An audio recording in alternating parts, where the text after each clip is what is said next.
quality education on critical business issues in a collaborative manner, leveraging SDG. So welcome everyone. Today we're going to be talking about equivalence, and we've got some amazing speakers online to tell us all about that. Just to say that all of the functionality is open in the Zoom functionality. If you want to tell us where you're from, please let us know in the chat function there on your controls. If you can't see your controls, just press the Alt key and then your controls will come up. We have also opened up the reactions. So if you like what we're saying, please show your love for the panel. I'm just going to show you. You can clap your hands. You can do thumbs up. Please tell us how you're feeling about what we're saying. And then finally, in the Q&A function, because we will lose some of your questions for the panelists, for the speakers today, please put your questions in the Q&A function, which is right next to the chat function.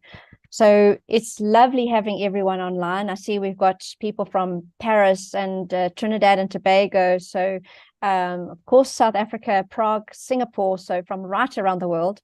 We had over 1,200 registrations for today's event, and we've got a representation of 102 different countries people have registered from. So it's a lovely, lovely, diverse audience today. And it's on a very, very important topic, because in this diversity, we're trying to create single sustainability reporting standards and looking at convergence of those standards. So I would like to now ask on the chair of the Good Governance Academy is Alan Johnson, past president of the International Federation of Accountants. And I'd like to ask Alan to open the colloquium. Then we're going to pass on to Professor King to tell us more about the topic. And then Neil Stevenson is online to tell us about the paper that's been recently published around equivalence. But first of all, without any further ado, Alan, over to you. Thank you. Thank you very much, Carolyn. Good morning, good afternoon, and good evening to everybody, wherever you are in the world today. As Carolyn says, we've had over 1,200 registrations for this event, and I'd like to welcome all participants to today's 11th colloquium of the Good Governance Academy, and thank all of you, actually, for taking time from your very busy schedules to be here with us. I would first like to take this opportunity to recognize Professor Mervyn King, the founder and patron of the Good Governance Academy, for his very active work in striving for high quality and effective governance across the world. And this is something that he's been doing for more than 30 years. With his strong links with international institutions, with the universities, with business schools and professional bodies, and indeed many others, Mervyn has certainly got the attention of governments, of politicians, of business leaders and professions to drive higher standards of governance. And setting up the GGA as a not-for-profit organization that collaborates globally and shares information on crucial business issues is a public good and of significant public interest, and aligns, as Caroline has just said, with many of the United Nations Sustainable Development Goals. So today, this is the 11th colloquia. The previous ones included very relevant topics. Indeed, sustainable value creation, integrated thinking and reporting, the importance of ESG, corporate reporting and connecting financial and sustainability reports. And the last one we had was on risks and opportunities of generative AI. So today's colloquia will discuss and address the future of sustainability reporting and standards convergence. And we have an exciting agenda for today's session with two keynote speakers.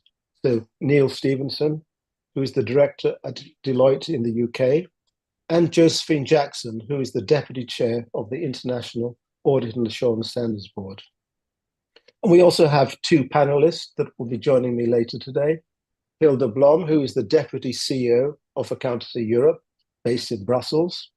And we've also got Dr. Ihianyi Adihara, who is the director of the Nigerian Financial Reporting Council, and he's responsible for accounting standards, and he also chairs the Adoption Readiness Working Group for Sustainability Reporting in Nigeria. By the way, both Hilda and Hiani are members of the Stakeholders Advisory Council to the Audit and Assurance and Ethics Standards Boards, and I'm also a member of that council. So it's good to be with them again today. After the panel discussion, Carolyn Chalmers, who you've met, who is the CEO of the GGA, will facilitate questions from the audience. So please post your questions and comments throughout the sessions. Now, we all know that apart from the risks of geopolitical tensions, inequality, social cohesion, falling trust in institutions, and many others, one of, if not the most significant issues the world faces today is, of course, the one that affects everyone everywhere, and that is of climate change and its severe damaging impact on human existence. Not a day goes by without these climate impacts being in the headline news, from floodings and drought in Kenya, Tanzania, Burundi, and other parts of Africa, to wildfires in Canada at the moment, and severe flooding in southern Brazil, in Indonesia, and yesterday in Afghanistan. And these are only in the last few days. All of these are leading to losses of lives and livelihoods, damage to biodiversity, and the collapse of natural ecosystems. So it is critical that companies everywhere set out plans to mitigate the impacts of climate change through tangible actions to reduce their carbon footprints and their endeavors to achieve net zero emissions over time.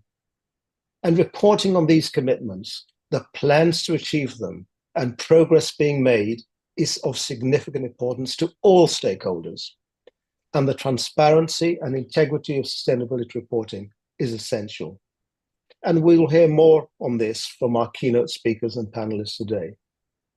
So I hope you have a very rewarding colloquia today. We look forward to engaging with you, not only today, but of course beyond today. So with that, I will now hand over to Professor Mervyn King. Thank you, Mervyn. Thank you very much, Alan, for that background about me and how you and I met back in 2006 or 7.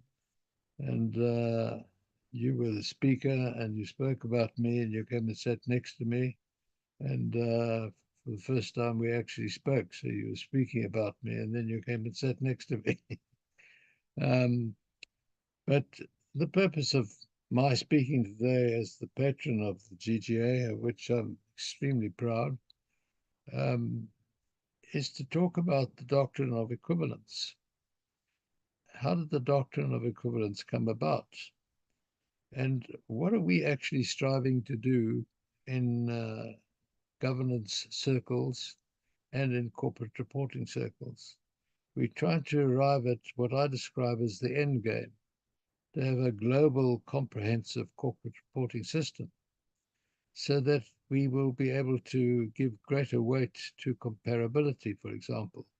We will speed up the financial transactions in capital markets. And we are all lending our weight drive towards this.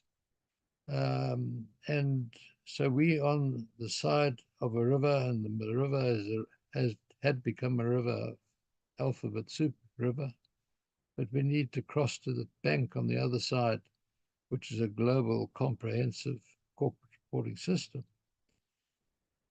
This led to my speaking in 2019 in London when I said it was a social outrage that standard setters and framework providers saw themselves as competitors instead of collaborators under SDG 17. And this did galvanize some to talk about mergers, but it was really the pandemic where scientists collaborated and in 9 months developed a vaccine which would have taken 9 years. And this really motivated people to merge. And so the IR framework, for example, and SASB merged with the IFRS. The IFRS, after due consultation, established the ISSB, International Sustainability Standards Board. And but events were not standing still. For example, in the European Union, they had passed laws setting a timeline as to when the making of combustion engines in the EU had to stop. Plant and machinery couldn't be driven from an energy point of view with fossil fuels. And countries were starting to develop standards of off-balance sheet issues, sustainability reporting, ESG factors. And there was fragmentation in sustainability reporting. The ISSB has developed S1 and S2, the two standards, one of general requirements and then climate change, which is of critical importance, as Alan has already pointed out. But it also has the principle of interoperability, so that if you and I are online with the directors of a company, speaking as a collective, we would have to make a decision to report something which is material in the broad sense that it could change the thinking process of the user from a risk-reward ratio. And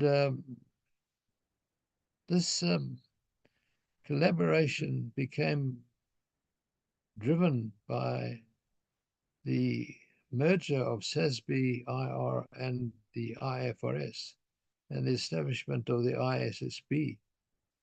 The principle of interoperability enables a company which has adopted the ISSB standards, or a regulator has regulated that is the standard of sustainability reporting, left room that if there is something which is material, which is not covered by an ISSB standard, that you could, for example, use a GRI standard to guide you to report on that issue, which is material in the sense that it could change the thinking of the user. Way back decades ago in research, equivalence became important when researching various things. And then it moved into the legal world, especially in regard to patents. When a patent holder alleged that the defendant was copying his or her patent, the court developed two principles. The one was that of substantial difference, and the other one was of insignificance. So if it was alleged that the defendant had copied the patent holder's patent on a certain product or writing, the court would say, this is not substantially different. And if it's not substantially different, then you've breached the patent holder's rights. Or it would say it is so insignificant that it has been no breach of the patent holder's rights. This principle crept into financial reporting. But before the establishment of the IFRS, we really had a patchwork quilt of financial reporting standards. It took the private sector to establish the IFRS, which eventually we had approximately 150 countries following the IASB standards under the IFRS. So a more comprehensive framework for financial reporting. But here again, we still had numerous jurisdictions which differed from the IASB standards. And especially when you had a conglomerate, for example, say in France, adopting the IFRS standards, and a subsidiary in another jurisdiction, say Morocco, adopting another form of standards of financial reporting. But it was so equivalent in the sense that substantially it was the same. If not substantially, there was insignificant difference, that the external auditor and or the regulator would say that there's no need to actually qualify this report in any way whatsoever. It actually substantially complies with what we want here in Morocco as well. This, of course, helped the burden of financial reporting when a conglomerate had, let's say, 30 subsidiaries. The same thing, the doctrine of equivalence, working with interoperability, can hugely reduce the burden of trying to report a French company, holding company, with 30 associated or subsidiary companies in different jurisdictions and different standards of sustainability reporting, and could reduce this burden, but at the same time make it easier from a comparability point of view. So putting the two together, this principle of interoperability and the doctrine of equivalence, will just be another stepping stone towards what I've described as the end game, a global comprehensive corporate reporting system. So it's important and a critical business issue. As we've done in the past, our last colloquium went through our 181 support members who are great institutions in themselves. For example, the International Federation of Accountants or the Institute of Chartered Accountants of England, Wales, IOD, UK, IOD, India, etc. The summary of what happens at this colloquium today will be done by Carolyn, edited by me, and it will go out to our 181 support members, who will in turn send it to their support members, their members. And our last colloquium, summary of the last colloquium, went to 4.5 million accountants, companies, other professionals around the world in 137 countries. So the very purpose of my founding the GGA and marrying SDG 4 and SDG 17 has been achieved. And we continue today by taking this, what I believe is a critical issue, this doctrine of equivalence, when it comes to sustainability reporting, because it will speed up the question of comparability and just another step towards that global comprehensive corporate reporting system.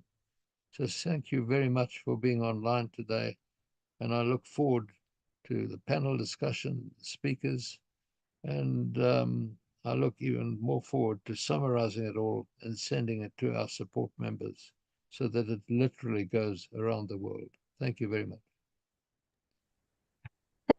Prof. King. I'd like to hand over to Neil now, to Neil Stevenson, to give us an overview in terms of the concept of equivalence and where that's going in terms of sustainability reporting. Thank you, Prof. King, and over to you, Neil. Thank you, Karen. I think you're going to share some slides for us. Can I just check you're able to do that? That's amazing. You might need to, that's it, perfect. Thank you so much. Well, I'm absolutely honoured to be here at this colloquium today, and really thank you for this very kind invitation. And it really is a particular honour to speak following Professor King. I mean, Mervyn, your inspirational leadership has really changed our perspective around the world on governance and reporting, and we now understand the importance of integrated thinking and reporting as a result of your strong leadership globally. And Alan, delighted to see you today. I mean, you exemplify the role of the professional accountant in business, so it really is an honour to be speaking here alongside you too. So if we can go to the first slide, please, just to the agenda today. I'm really elaborating actually on what Mervyn has guided us through. That was a masterly overview of, I think, the current state of play. So I'm planning to start by reminding us about this idea of vision for a comprehensive corporate reporting system. And in doing this, I'm going to draw on papers that were published by Accountancy Europe back in 2019, and the work of the group of 5 leading sustainability standards published in around 2020, and also an article published by Veronica Poole, who's the IFRS and corporate reporting leader at Deloitte. And I'm drawing on Mervyn's endgame as well. While the main focus of this presentation is on global alignment, if we're going to evolve from where we are today, we need to be, I think, clear about where we're going to get to. So I shall articulate a little bit about that vision. I shall reflect on where we are today in relation to the work of the International Sustainability Standards Board and assess the progress towards the idea of a global baseline of consistent and comparable information. I shall consider whether the developments in mandatory sustainability reporting requirements around the world are leading us towards an aligned approach or to a fragmented system. I shall outline some potential tools that can support an aligned system, including interoperability and equivalence. And very briefly, I shall reflect on some steps that companies need to take to make sense of the emerging system. So let's go on to the next slide, please. I really think it's so important that whenever we make these presentations on reporting, we keep reminding ourselves, and Alan, you elaborated this already, the overall objective is not reporting, but addressing the major crises that affect our world and planet. And successive studies highlight that time is running out.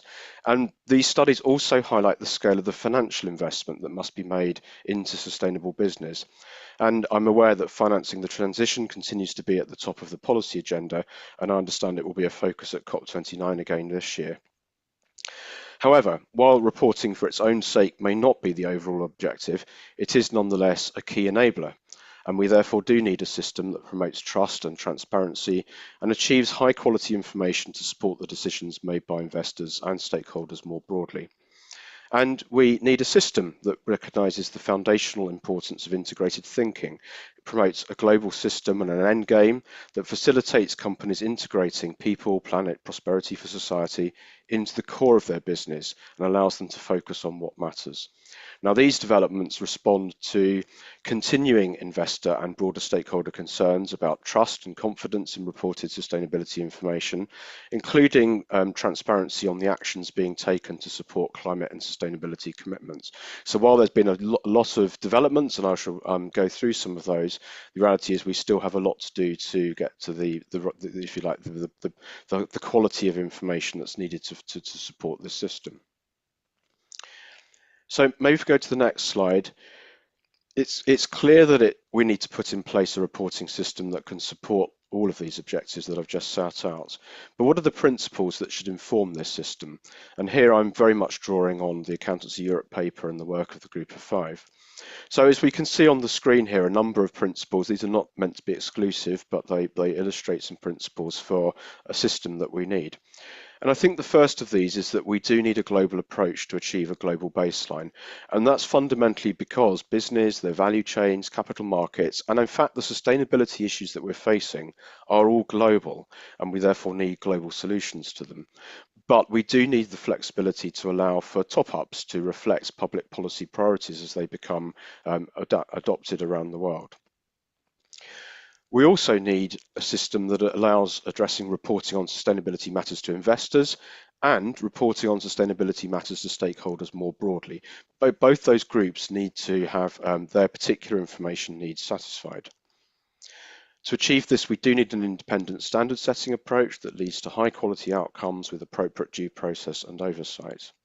And we do need, Mervyn, as you talked about, that interoperability so that as far as possible, the definitions, concepts and disclosure requirements that are adopted are consistent between different requirements. We do need the connectivity with financial information and connectivity more generally across corporate reporting. And this is a really important request that and call that investors have been making for a number of years now, and indeed was the basis of the Task Force for Climate-Related Financial Disclosures. And finally, but definitely not last, we need a system that promotes integrated thinking and a focus on material issues. And to put it in a different way, we want one that facilitates that integration to the business and not one that leads to a compliance mindset. So if we move to the next slide, this sets out a potential blueprint that is consistent with these principles. If you've attended prior colloquiums, you may find that you've seen this before. It's certainly something that Veronica Paul presented at one of the previous colloquiums.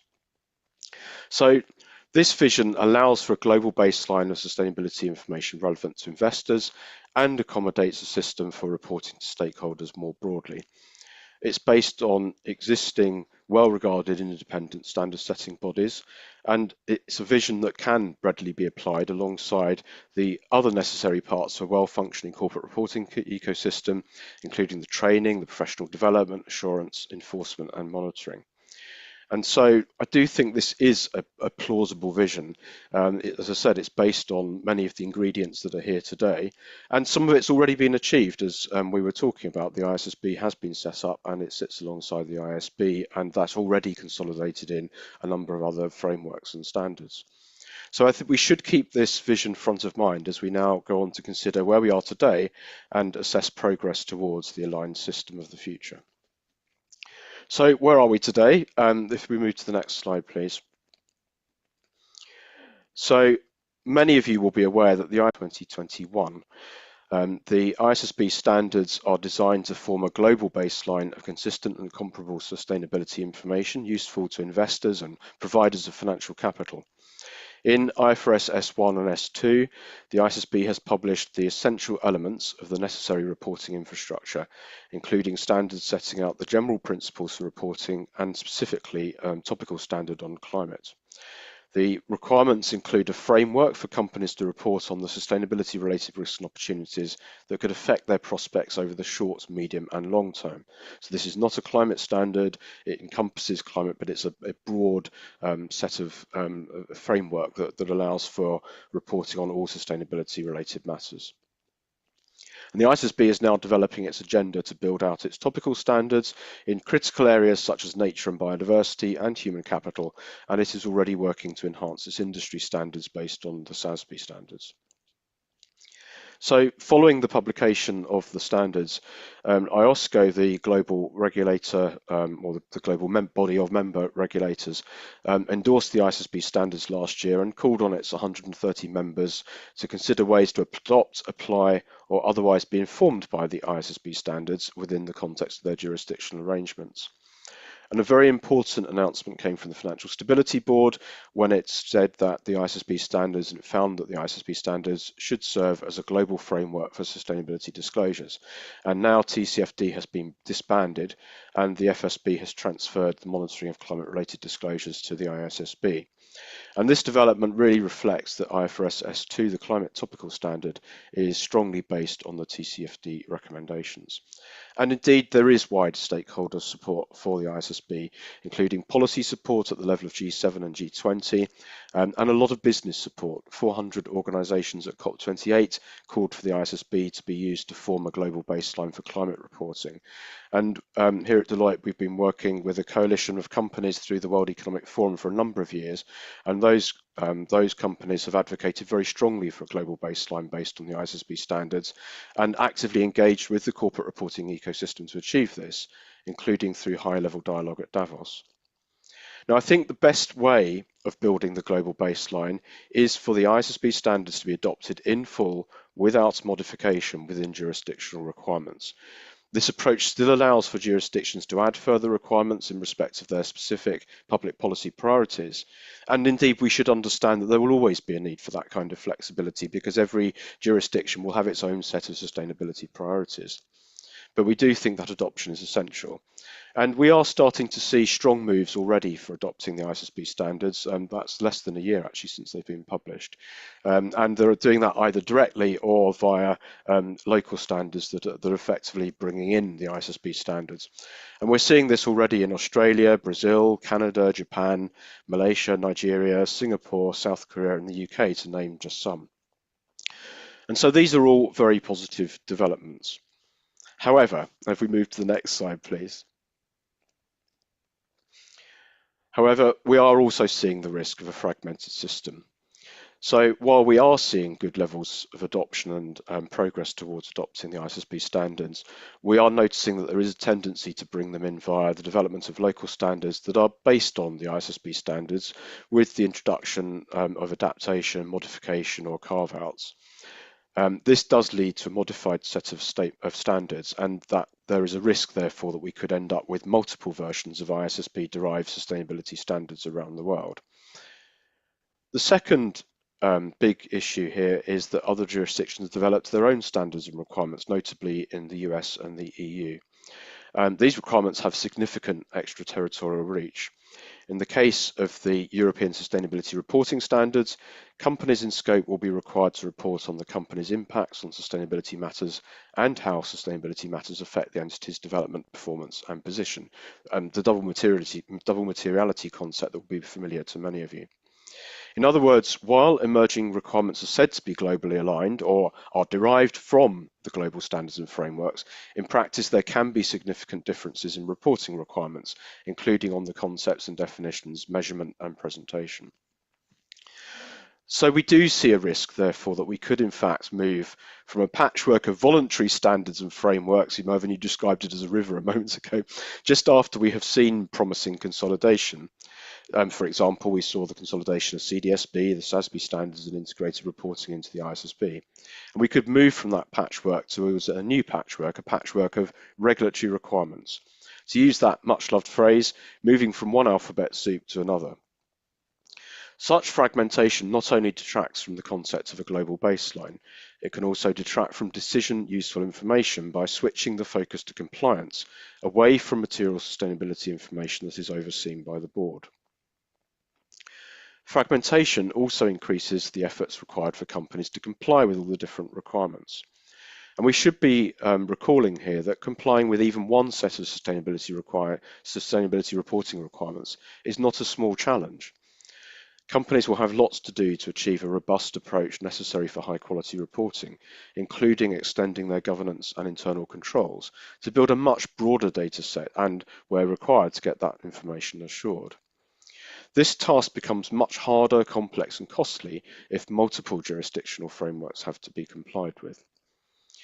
And I think there's a bigger risk too, that users themselves can no longer see the woods for the trees, resulting from complex and voluminous reporting and a flow of inconsistent or incoherent data flowing into the market via different requirements around the world that lead companies to report variants of the same thing.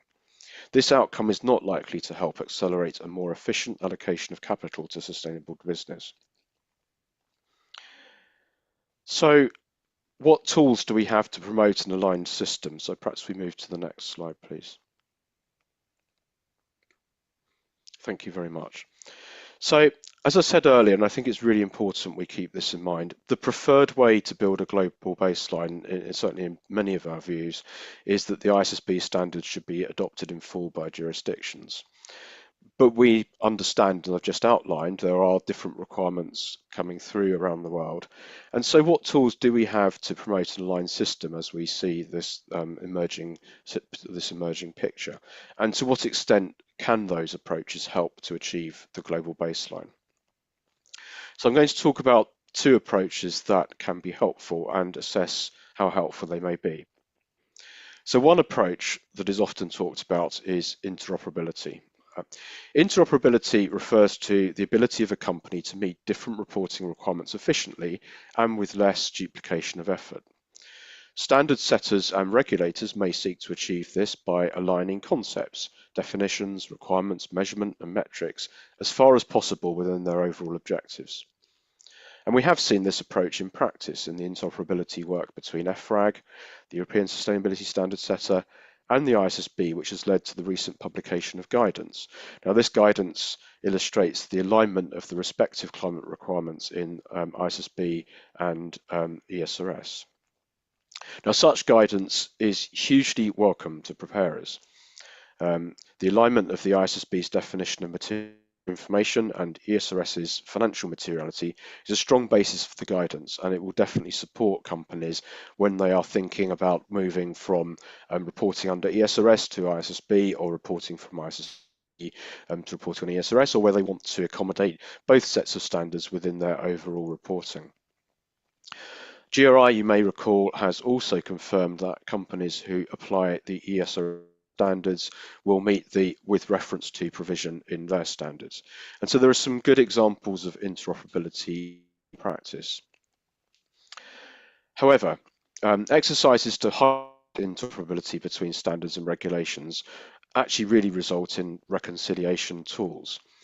Interoperability does not mean that if a company meets the requirements of one standard that is assessed to be interoperable with another, it has complied with the other standard as well. So companies therefore have to make sure their disclosures comply with the requirements of each set of standards or regulations that it either wishes to apply or is required to apply. And I think that's one of the key things we must very much keep in mind with interoperability. And if we think about the emerging landscape that I've just described, we could enter a very complex world in which interoperability guidance is issued between each different set of standards and requirements, even those based on existing global standards. So, for example, do we need interoperability tables between the global ISSB standards and interoperability guidance with jurisdictional standards that are adapted from those standards? And we could end up with a taxonomy of taxonomies.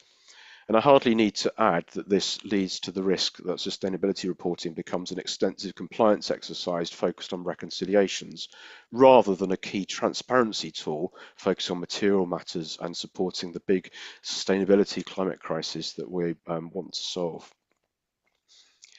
So that's, I think, where we are on interoperability. So it's very useful, but it perhaps has a limitation. And indeed, some of you will recall that the various sustainability frameworks and standard setters came together some years ago under the International Integrated Reporting Council as a corporate reporting dialogue to promote alignment between their respective approaches. Now, that initiative was visionary for its time, but the outputs effectively formed guidance that offered companies a map to help navigate the different standards and frameworks, and companies still had to apply each standard or framework that they wished to comply with. So we can draw a lesson from the past here and understand that interoperability only offers a partial solution. Another tool that can be considered is the legal concept of equivalence, and it was fascinating to hear Mervyn talk about the patents and that idea of substantial equivalence. This is a well-established concept in many fields, but certainly in the world of financial reporting. So, for example, foreign preparers are allowed to use the ISB accounting standards when they are in scope of the SEC's rules, so they don't need to adopt the US GAAP. So, under the principle of equivalence, regulators permit companies outside their own jurisdictions to use globally recognized standards to meet corresponding jurisdictional requirements. So adopting such an approach would allow companies to use the ISSB standards to satisfy various jurisdictional reporting obligations around the world. Now, this would certainly be feasible for jurisdictions that have adopted sustainability reporting requirements that are variants of ISSB, or perhaps where local requirements are already aligned to TCFD, which, as I've already mentioned, IFRS S2 clearly builds on. So equivalence could be one means that would allow multinational companies to fulfill multiple requirements using one set of standards. However, we would need to make additional consideration for the approach in jurisdictions that require a double materiality approach. In other words, thinking about the impacts the company has on the environment and the impacts that the environment, people, planet, etc. have on the company itself. And of course, this is the case in the EU, which has adopted that concept and put it right at the core of its reporting requirements. So the ISSB standards, as we know, do not require reporting on impacts that are not determined to be financially material. But equivalence could be a viable approach in the EU, and certainly the CSRD expressly leaves open the possibility of recognising an equivalence. The Global Reporting Initiative GRI standards, which do use that impact lens, could be helpful in this particular area. Many companies already voluntarily report using GRI standards, and many of those are now looking to adopt the ISSB standards. That's because they will either want to adopt them voluntarily because their shareholders wish them to adopt them, or because at the jurisdictional level they're required to do so under a local regulation. And so one solution here could be if compliance both with the ISSB and the GRI standards could be recognised as equivalent to reporting in line with the requirements of the CSRD, and for the many foreign companies and groups that are affected by its extraterritorial reach. So if the concept of equivalence were to be introduced in this way, Not only could it help to achieve greater global comparability, but it may help limit the amount of time and resources that companies invest in compliance activities to meet multiple requirements and reconcile different disclosure requirements. This in turn could serve to enhance decision useful information. So I've presented two possible approaches to help us accelerate moves towards a globally comparable and consistent approach. So there is much to do to achieve the comprehensive corporate reporting system, I think, from what I've been saying. We all have a role to play in advocating for a coherent system that helps address the big issues of our time, including the climate crisis. But if we move on to my final slide, please. In the meantime, while we all busily advocate for and all of us take steps to put in place this global vision, the company's got lots to do today, right now, to get ready for the mandatory requirements that for many are already coming into force. And in many cases, for example, under the CSRD, companies will be in scope from this current reporting year. So companies are certainly now thinking through their corporate reporting strategy in light of the various mandatory requirements they must now comply with. To support this, companies will also need to enhance the reporting processes, including governance and sustainability information. This will be especially important when companies need to get ready for mandatory assurance over their sustainability disclosures, as is the case with the CSRD. As a result, sustainability is increasingly on the agenda of audit committees in their role overseeing risk, the integrity of the reporting, and the assurance policy. And sustainability reporting, we observe, is fast coming under the oversight of the CFO and the finance function, given this regulatory aspect of the reporting, and that it's increasingly now in the mainstream corporate report. But, and I want to end on this point, in order to achieve high quality sustainability reporting, the most important step for companies will be to enhance their integrated thinking and genuinely bring consideration of people, planet, and prosperity for society into the core of their business. This should help boards to maintain the focus on the material issues. In other words, the matters that underpin and drive value creation that in turn enables long-term sustainable business in the move to a low-carbon sustainable economy. Attention today and the opportunity to present. Thank you very much, Neil. Lots and lots of really insightful and important information. Got a couple of questions. Let me just first of all post two questions that we received on email. The first question is the idea of a global baseline of consistent and comparable information achievable, or is it just a good idea? I mean, I think this goes to the core of it. I mean, you know, visions are visions, and we need to strive for them, don't we? So, and then we have to think, well, is it actually achievable? I think the first thing is it's really important we do have that vision strongly in mind, that we do need to get to it for all the reasons we set out, and we must remember the bigger picture. I think it is achievable ultimately. I think we have to be positive. If we're not positive, we certainly are not going to achieve that vision. But I think we may have to accept that it's not going to happen, you know, this year. I think it will take a few iterations to get there. I think, as I said, we have some tools in the toolbox that can help.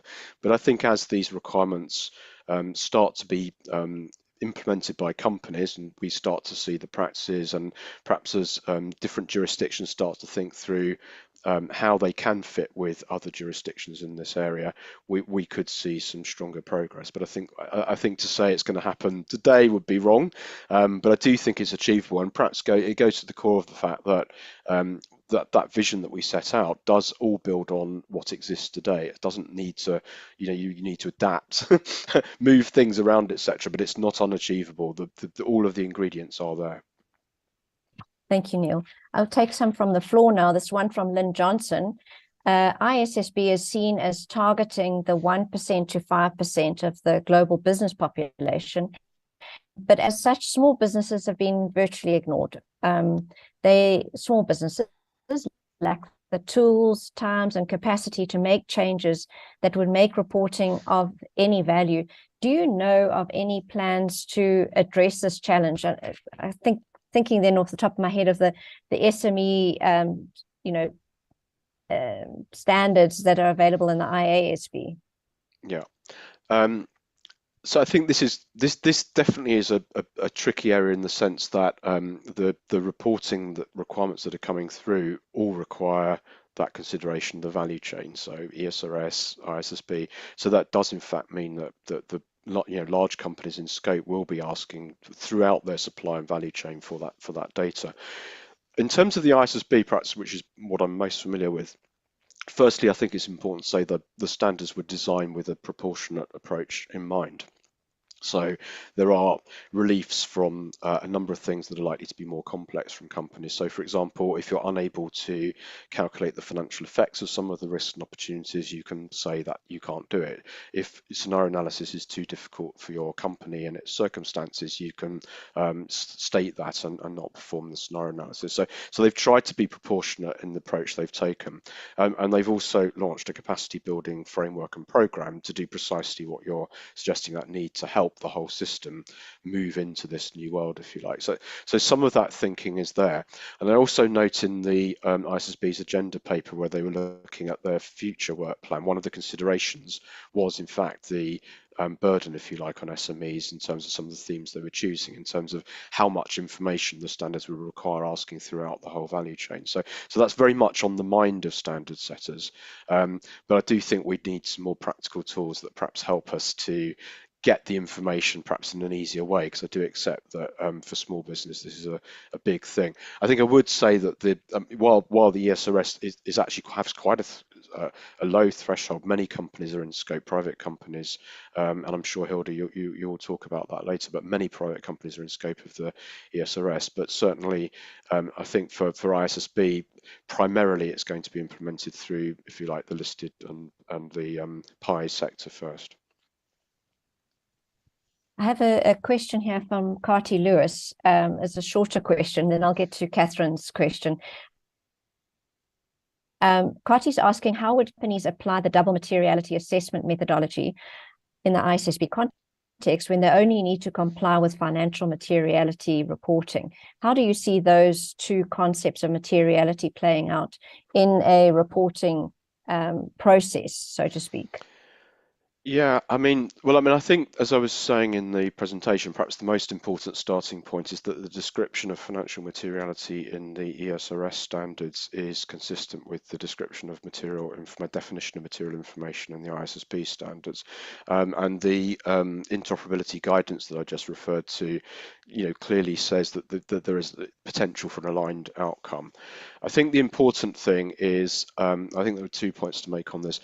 Firstly, I think when companies are doing their double materiality assessment, really to think through, when they're thinking about their impacts, for example, really to think, are these actually financially material over time? So really to think about that strong overlap between impacts and financial materiality.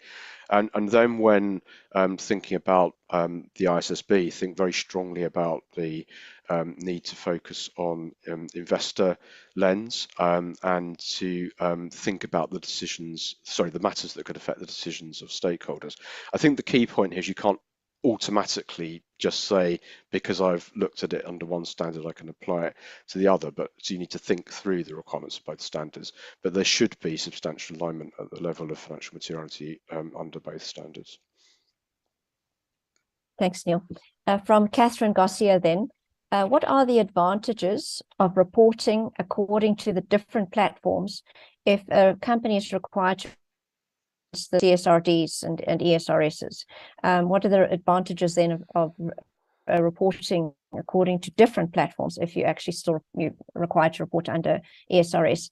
And she's just commenting here, it just seems an extra burden for companies. The CSRD and ESRS are very robust, and wouldn't companies be better off in addressing the issues, impacts, risks, etc., rather than spending so much time in reporting against all of these different standards? If regulators in the EU are not using the interoperability concept or have addressed it already during the preparation of the CSRD, and I know that the term equivalence is actually a term in law in the EU in terms of addressing the non-EU companies' standards of reporting.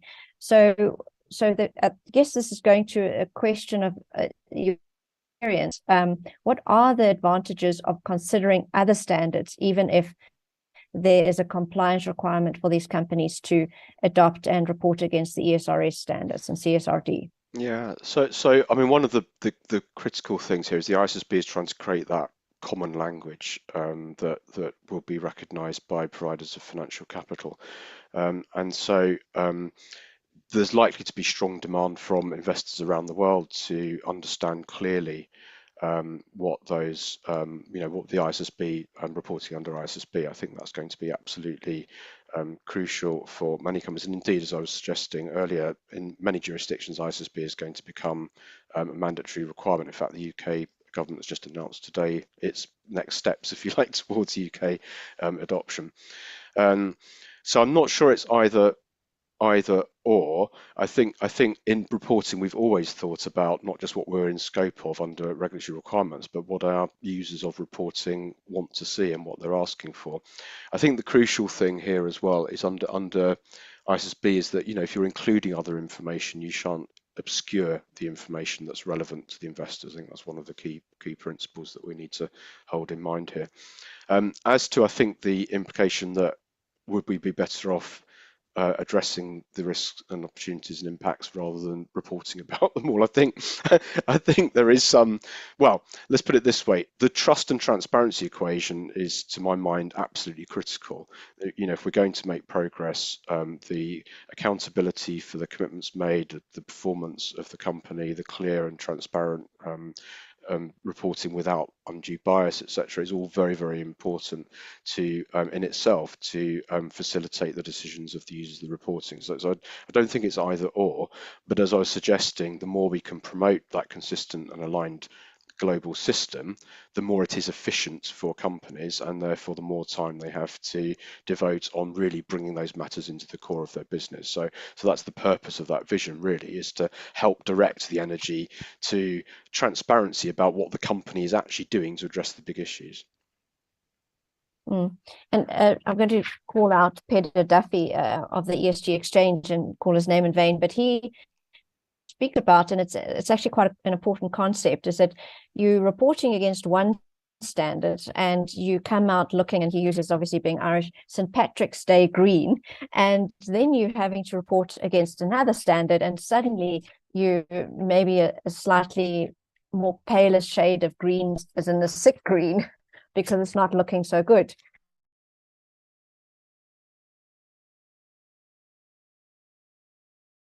Just the different reportizations go about, addressing those kinds of, interoperability issues, I guess. Yeah, I wasn't between sure. The different standards. I'm not sure I fully got the I got a little bit of a time lag in the middle, Pip. So you might just ask the question. Sorry. So you report against one standard, and you're looking great. You report against another standard, and you don't look so great. How are users of these reports going to reconcile those two differences without calling greenwashing? Yeah, well, when this goes to the core of why investors and many stakeholders want that one language, because that means that there is that one depiction that is consistent and comparable of the company. It's unbiased, it's balanced, it's like all of those things that enhance trust and transparency. But I think we should also remember that the source of complication for many companies is the ESG ratings and indices, which some have different approaches, methodologies, and remits. So they take the information that they obtain and then put it into all of those different benchmarks, etc. So that also can cause some confusion. So I think the notion of trying to get as far as possible to one set of, a baseline set of information does directly address that risk, and in some ways it can call out greenwashing. I think the risk is that if we do have lots of different presentations of the same thing, this can actually enhance the risk of greenwashing, because it could mean that you're able to mask certain differences or variants in one compliance statement that doesn't come through in another. So yes, there is that risk, I think, of greenwashing. And so again, I think the idea of that one consistent story, one consistent communication language does actually help to address that issue. Great. Thanks, Neil. We've got quite a few questions, and I'm happy to take them if you're happy to continue. I'm happy to, but I don't want to spoil the panel's remit. Yeah.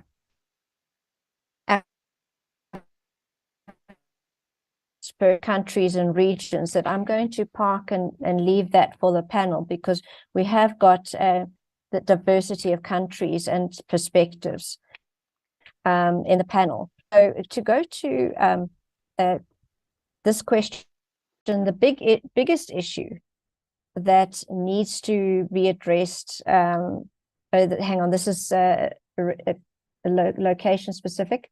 Here's one from Peter. Would it be fair to say that the interoperability equivalence gap challenge is one that is best assessed at the level of data points? For example, do we need to replicate the recent GRI ESRS data point mapping tool in the context of an ISSB ESRS mapping, and perhaps starting with IFRS 2 and E1? Yeah, so the interoperability guidance that was published by ISSB and EFRAG does go to a very high level of detail and right down to the individual requirements. And to some instance, it does discuss the actual data points that are associated with those requirements as well. So I'd say it is already very detailed and welcome, because they've worked really hard to come up with, if you like, their shared view of how the two different sets of standards fit together, with the aim of making it, avoiding duplication of effort by companies, making preparation easier, etc., etc. So that has been very helpful. But I suppose the point I was making earlier is, if we do that for every different requirement around the world, we're going to end up with a very, very complicated map that will lead to, almost reporting by flowchart and technology if we're not careful. And while they're very helpful tools to help us get to the right answer, and we should definitely embrace any form of technology that helps, make the reporting better, more efficient, more effective, etc.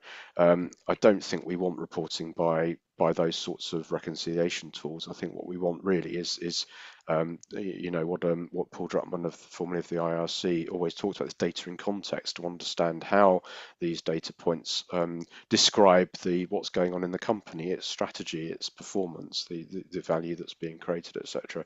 So I think it's really important that we sort of don't see all of those very detailed tables as a great big answer without thinking about, well, how is it really speaking to the bigger picture? So I think that'd be my first overall point.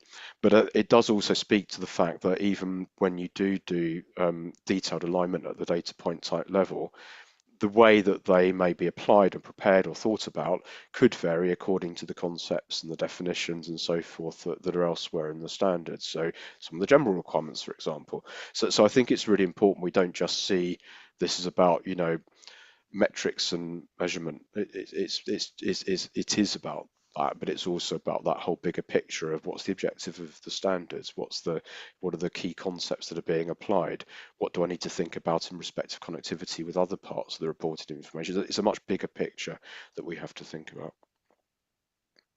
And of course, then, on the complete opposite level is you got data points, but then, as you mentioned, the IRC and Paul Druckmann's quote there is that you've got the integrated thinking, and you mentioned it earlier, and integrated reporting that really pulls it to the opposite extreme now, and that is the story of the company, of the organization, as opposed to the data points themselves. And so it's perhaps giving more insight into the intentions and future direction of the organization.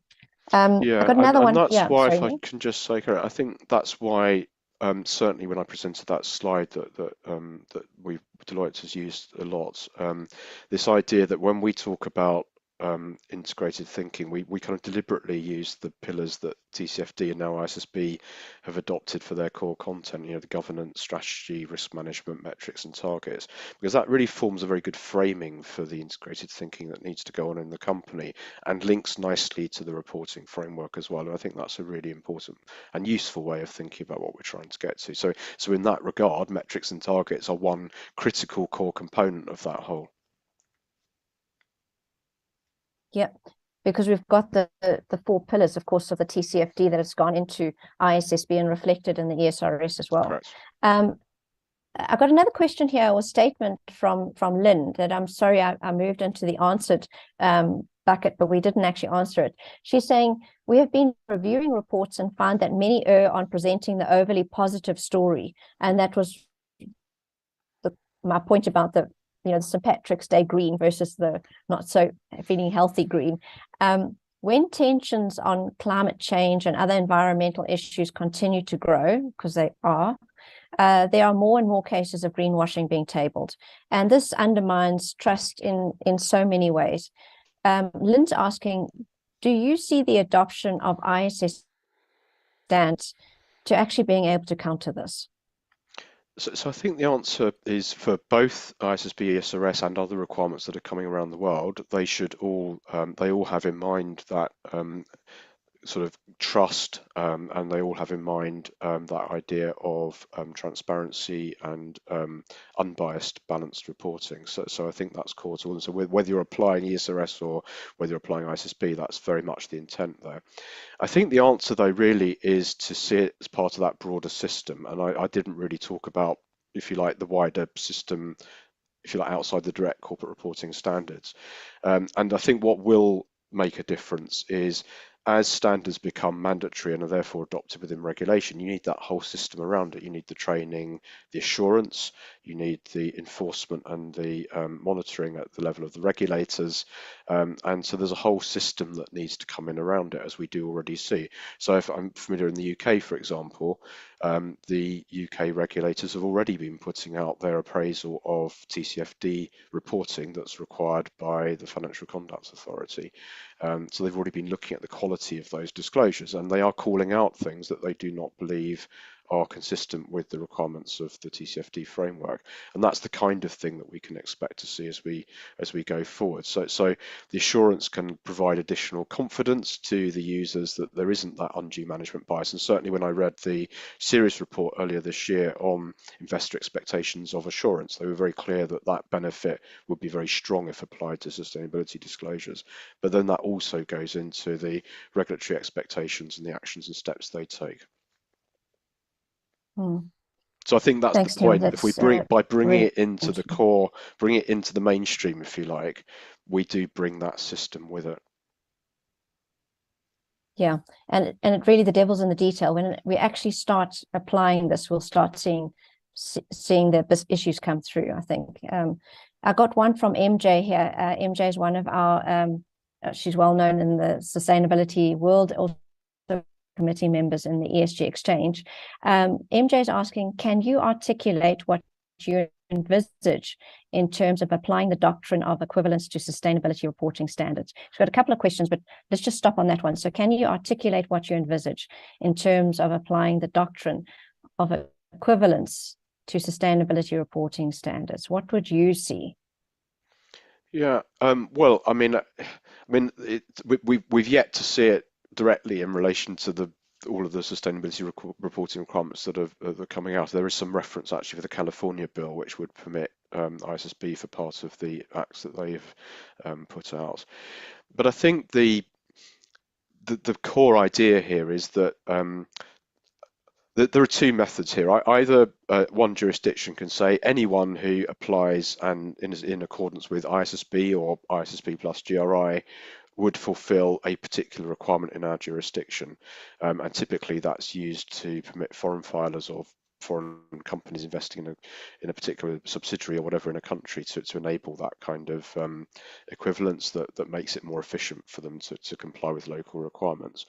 The other approach is where two jurisdictions, each of which has its own sets of requirements sit down and they say, well, do we see that there is substantial equivalence between our respective requirements? Or maybe we see substantial equivalence, but on one side there needs to be additional disclosures to make it substantially equivalent. And then that's a basis of agreement is determined that then is enacted that enables companies to use set A to fulfill the requirements of set B as well. So the effect of equivalence is I only have to comply with one set of requirements, and that is deemed by a third-party authority to meet the requirements in another jurisdiction. So that's how equivalence works. Under interoperability, I'm saying I have to do set A and set B, but I've got lots of useful tools that help me make it as easy as possible to do that. Under equivalence, you only do it once, effectively. So that's where I think it is helpful. It does take the thing on a whole step, because it means you don't have to produce, as you say, the different shades of colours on the same matters. You do one thing once, and an authority deems that it meets their requirements. Ah, brilliant. So MJ is asking what needs to happen. Securities regulators stating so in regulations, and I think you kind of answered that in terms of you have to get together, you have to agree what is equivalent and what you could use and what additional metrics you need to report on. So it is very much at a regulator level. Or a policy, it could be policy level as well. Sometimes this goes in through law, but yes, whoever is the oversight authority of those particular requirements, yes. In other words, we as companies cannot decide whether we think something's equivalent or not. We make that decision. It needs to be a formal decision between jurisdictions, or a jurisdiction allowing certain requirements. Here's a difficult one, and I've got just getting to the last question. Sorry, Neil, we've really put you on the spot here. While we've got you at hand. There's just a quick one. What is your opinion, your personal opinion, regarding different standards approach to materiality and double materiality, impact materiality? How should boards go about approaching this concept of what is material from a sustainability perspective for their organization? Yeah, well, this really goes to the Group of 5 paper, which did set out a kind of what was described as a nested and dynamic approach to materiality, which recognised that sustainability reporting can be to stakeholders who wish to understand the contribution, positive or negative, that a company is making to sustainable development, but can also be to inform providers of financial capital about the risks and opportunities that could affect the prospects of the company. So those are legitimate, two different kind of understandings of what users would like to have from sustainability reporting. I really like that visual because I think it recognizes that many impacts are relevant to investment decisions, and sees that you have, if you like, a population of impacts that a company has, and of which many of those will be relevant to investors, providers of financial capital. I also really like the way it's described in the GRI Universal Standards, where they talk about, impacts over time traveling to become financially material. So there's that kind of, again, setting out that dynamic nature. And I think it's really, really important when we think about climate change. Many of those impacts that companies have on the world are direct risks and opportunities that investors wish to understand. It's not either or. I think very often they're if you like, two sides of the same coin. What investors want, though, is a clear articulation of what those risks and opportunities are, bearing in mind that many of those derive from the impacts companies have on the world. And for that reason, just some very obvious things that are already included in ISSB's thinking is Scope 3 emissions. That whole effect through the value chain, which is a direct, or it's not actually an indirect impact throughout that whole value chain, that is deemed important to investment decisions. That's a kind of illustration as just to how far the impacts companies have can be relevant here. And to bring it to perhaps a more simple example, I like to often think of fishing stocks. It may be that there's a finite number of fish that can be taken from a particular source. Every time I fish as a company from that source, I'm depleting the stock of fish available. So it is a risk and opportunity. I'm certainly impacting nature and biodiversity, and many stakeholders want to understand, well, what is that impact? And rightly so. From the investor point of view, that's still an impact that's going to be very relevant to them, because at some point there are no fish left. So I think we need to stop thinking about it as either or, but very much in terms of what's the type of information on the impacts, the effects that we are having within that ecosystem that are going to be relevant to a set of users that wish to understand the effects on sustainable development versus those that are really trying to understand from a provider of financial capital perspective. Thanks. Last question. You talked about equivalence, and this is to get your deep insights. You talked about equivalence as one way to support the global baseline concept, but you've got some ideas on how it should roll out. But do you know of what steps are actually being taken in this direction? Not yet, and I think it comes back to many and I haven't got an answer here really. I think many countries will probably wait to see emerging practice and how it seems sensible to take things forward. But certainly, the CSRD includes that possibility. The SEC did not go down that route in terms of its current rule that was put out and that currently stayed, but nonetheless did not shut down that possibility. As I mentioned, the California bill does permit some equivalence. So I think it's not yet there in place, but it is sort of, if you like, in the thinking. This in the ecosphere thinking, if I can put it that way. I think the reason for raising it now, though, is it's something we should be all encouraging and suggesting as a good way forward that brings about that consistency and comparability, and that's the kind of thinking that does actually shine a light on this as an opportunity to achieve the bigger comparable consistent information type equation. So I see it in that regard. So I think it's very useful to consider it now and put it forward as a good thought and idea, and then we'll need to see developments as they go forward. Thank you, Neil. And thank you so much for staying on the spot for us. It's been really great to get these questions and to get your answers, because I think, and we'll write them up and put them on the event page, because they're questions that everybody has. I think they're not specific to any country or jurisdiction. So thank you very much for that. We are, and yes, thank you. Please show your emojis, clap your hands, give a high five. That's lovely. Thank you very much, Neil. We are going to go into a 10-minute break now. And then after that break, so please stay on the line, but go and get yourself a cup of coffee, a glass of water, have a body break. I know for some people, specifically on the west coast of the US, and I see that there are some people here, it's very, very early for you. And for those in New Zealand and Australia, it's really quite late for you. So very late for you. So thank you very much for staying online. We are going to take a 10-minute break. Actually, let's just make it till 25 past.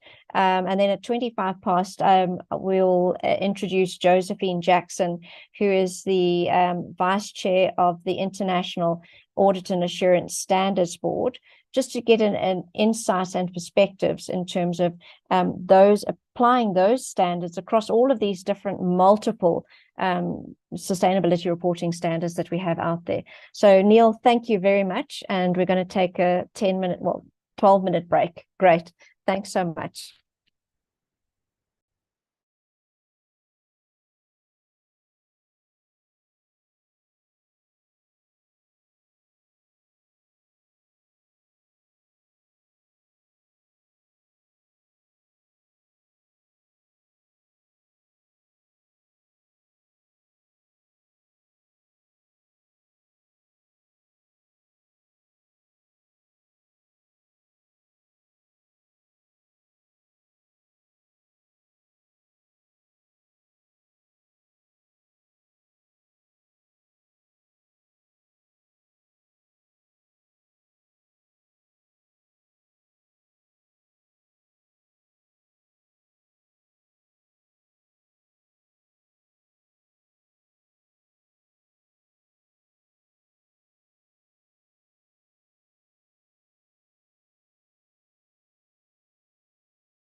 Hello, everyone. Welcome back. We're just waiting to see if Josephine Jackson is joining us. If you just give me a minute, I'll just check.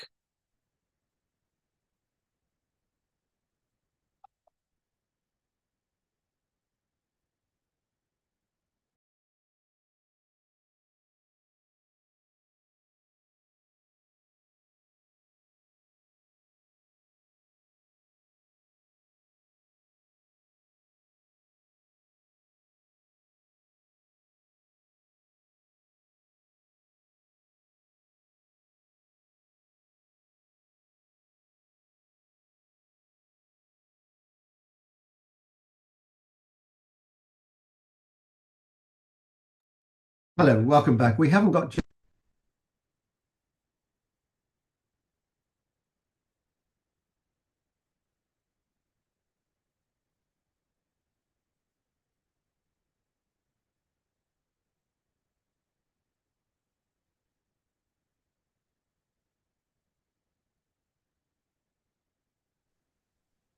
Hi, Alan. Sorry, we can't hear you.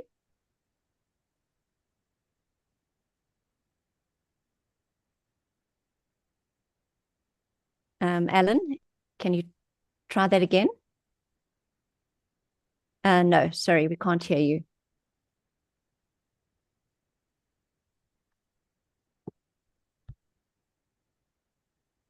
It could be your earbuds. Do you want to just try your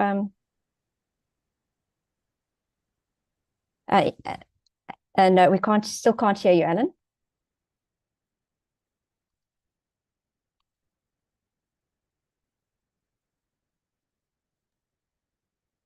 He's on mute, Clary. Yes, he's just unmuted now. I think he's just getting the earbuds. Thanks.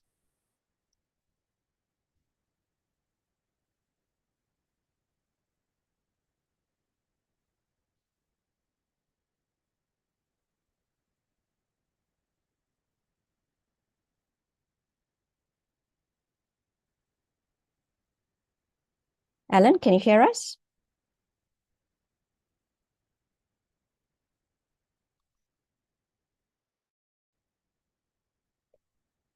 I'm just seeing if we can't get Alan back online. In the meantime, let's start off with the panel discussion. Hilda, Inyani, if you could turn off mute and then turn on your cameras, that would be great. Yes, Alan and Josephine are AWOL. Alan is coming back. There's Alan now. Yeah, yes, we haven't got Josephine Do you want yet. to try that? Yes. Okay. No, but you're back online. Thank you. So if that's okay, can we just switch to the panel session? Ihani, Hilda, is that okay with you? Yes, that's Oh, that's definitely great. fine by me. Thank you. Thank you so much. Really appreciate your flexibility. I know Ihani is very busy today. Ihani, are you okay to go? Yeah, I'm ready. I've been waiting for you to come back. Thank you. Good afternoon. No, I think I temporarily lost the line. So thank you very much, everyone. So welcome back. I hope you've managed to have a short break and refreshments, etc. So we're going to move into the panel session. And as I mentioned earlier, we've got two esteemed colleagues with me, both Hilda and Hiani. We're going to sort of have a conversation together, and obviously, please post any questions you have in the questions on chat box, and we'll do our best to deal with them. Let me just first start with Hilda. So Hilda, I mean, a lot has been discussed this morning on CSRD and the ESRS, etc. Maybe you could just briefly sort of share with us, the European Union's progress on sustainability reporting. Good, I will try. Thank you. First of all, thank you for the invitation to speak today. And I would say good afternoon from Brussels, as they say, the heart of Europe. Let's see if that's true.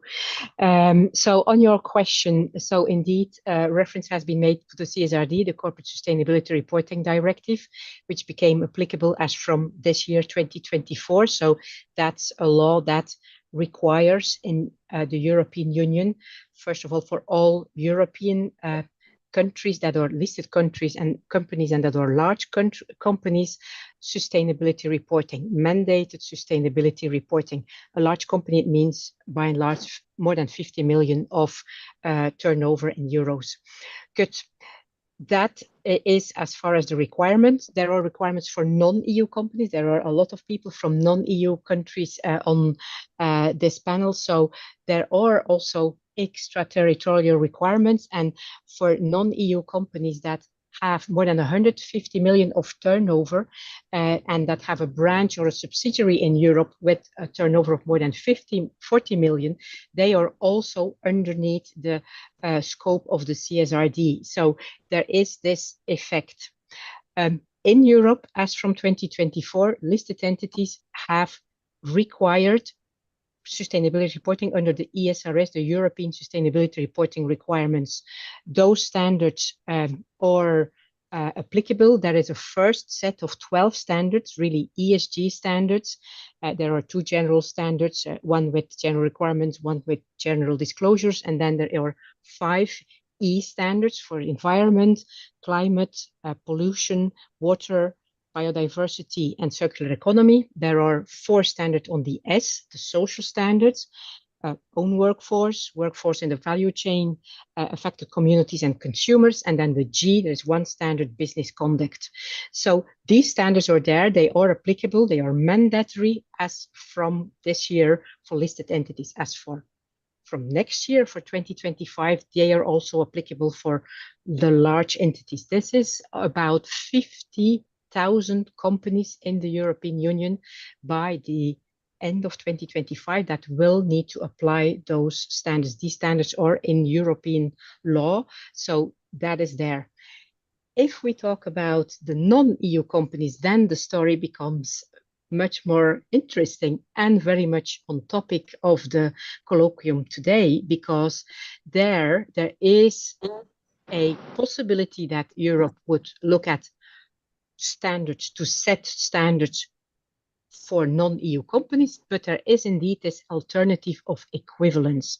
So this is something that is not yet decided and that is going to come next. One thing that I want to add, as if 12 standards are not enough, they are demanding standards, nearly 300 pages, not 100 disclosure requirements in total, but not much less, and more than 1,000 data points if your materiality assessment would tell you you need to actually apply all of this. So just saying this is a set of demanding standards. As if this was not enough, the work is being done now on sector-specific standards. So by Maren lies within 2 years, by June 2026, there will be nearly 40 sector-specific standards, first starting with the most polluting standards. For instance, that's what is being looked at is oil and gas, mining, also agriculture, road transportation, those textiles as well, those standards. There will be sector-specific standards. So if you are in those sectors, within 2 years, you will also have to use and report under those standards. So that's the overall picture we are at in Europe right now, and what is going to come in the near future. Thanks. So what are you picking up in terms of the responses from the companies, given that the applicability is starting now? And I know one company that actually decided to start the work on this, and as you've pointed out, it's a lot of work, very demanding. What is Accountancy Europe picking up from the companies, so the corporate side, in terms of how they're approaching this? Mm-hmm. Well, first of all, I was just stepping out because I realized I left my window open, so that might have given some noise disturbance. So hopefully that's okay now. So first of all, the companies that need to report under those ESRS as from 2024, the listed entities, so basically the public interest entities, listed entities, banks, insurance undertakings, they had non-financial reporting requirements before, since almost 10 years. So that is important to point out. They had those requirements. There were no required standards, but they have experience with sustainability reporting. These are the companies that do not start from scratch. They might have used GRI, they might have used integrated reporting, they might have used TCFD, or a combination of different frameworks that were available. Some of those companies have been doing this for actually quite a while, and these are also the companies normally with most of the resources. You know, they are often quite large companies. So they obviously knew that this was coming, so they have tried to prepare in advance as much as they could.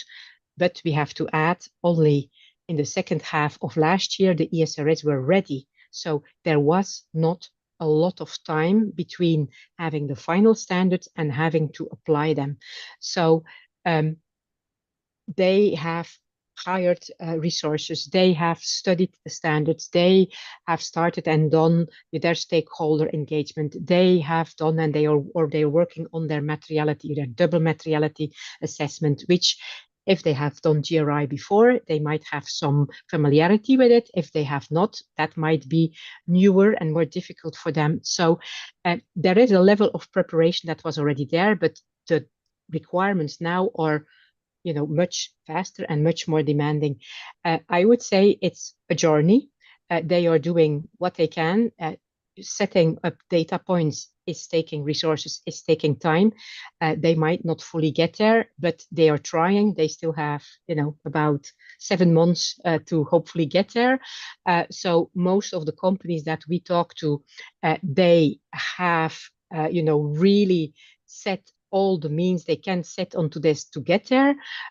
They will hopefully be capable of using some phase-ins depending on what your company, and there are some phase-ins, so especially related to the value chain, which is actually quite important in the first 3 years. But will the first set of reports that we will get by April next year be perfect? I don't think that anybody can expect this, as this is a journey. There was, for instance, no field testing of the ESRS. So there is actually some guidance that is being worked on, but there is not yet that much available at all. So it is a little bit a leap into the unknown for a lot of companies. And so there will be a level of trial and error, which, well, we think would be fine. Now, let's see what enforcers will think about that. Thank you. Let me come to you, Iani, because I remember in October 2022, I think it was, when I was in Abuja as part of an IFAC mandate, and I visited the FRC, and I met the chief executive, and you were there. And the FRC of Nigeria made a very strong commitment to adopt the ISSB sustainability standards in the country. So maybe, 18 months on, maybe you could just share, and there are a lot of people from Africa on this call today. Maybe you could just share the progress that you're making and what, if any, are the obstacles and challenges that you're seeing now. Thank you very much, and my sincere appreciation for the opportunity to be part of this unique and wonderful program. Alan, you are taking me back to memory lane when you were part of the annual accountant conference and our visit and receiving you. Yeah, I recall that a lot have taken place after your visit in October. In November, the Financial Reporting Council of Nigeria signified their intent to early adopt the ISSB IFRS S1, S2 during COP27 at Egypt. And we mentioned that Nigeria was ready, in collaboration with other stakeholders, to adopt the IFRS S1, S2. Subsequent after that, the Financial Reporting Council of Nigeria established what we call the Adoption Readiness Working Group. because we wanted to walk the talk. That we signified that we are going to do that, we had to put a lot of things in place. And the Adoption Readiness Working Group is a multi-stakeholder group where the preparers, the assurance providers, the regulatory bodies, the civil society, all the relevant stakeholders in sustainability-related issues were brought together to brainstorm and prepare a roadmap. Shortly after the inauguration of the Adoption Readiness Working Group, the International Sustainability Standard Board launched their first two standards on June 26, 2023, and Nigeria happened to be one of the 6 countries that were selected to launch the standards simultaneously. After that, we had the group work tirelessly to issue an exposure draft on the roadmap, which was unveiled at the floor of Nigeria Stock Exchange. We gave the stakeholders about 42 days. Since a lot of them were part of the group, but the entire stakeholders were given some more time to look at the proposals. And we really got some cogent, some well thought through comments. And we reflected those comments. And on March 22nd, when we had the privilege of hosting the chair of the International Sustainability Standard Board, Emmanuel Faber, and his team, we launched the roadmap. So in Nigeria now, we have a guide that will say, this is when we intend voluntarily early adoption and mandatorily reporting sustainability as part of corporate reports. The roadmap, if you permit me to explain a little bit further, we have 4 phases because there was this critical issue. Do we have a bank option or do we have a phase option? And the way I talk about it is when there is a rush to enter into a trend that's likely going to be stampede. So we decided to have phase-by-phase approach, considering the capacity, the technical capability of entities and the sectors of the entities. So because technically in standard setting, early adoption means starting before the effective date of the standard. So we were able to get few entities that were classified in the first phase as early adopters. Those whose effective dates were before the January 1, 2024. So such entities are expected to issue their sustainability report on or before June 2024, based on IFRS S1, S2. The second category, let me just be fast so that I don't waste too much time, is what we call voluntary adopters. That is from 2024 to 2027. We ask all public interest entities to assess their capability and get back to FRC. So the third set is mandatory adoption, and that is in 2028. However, we have 2 categories in the mandatory adoption.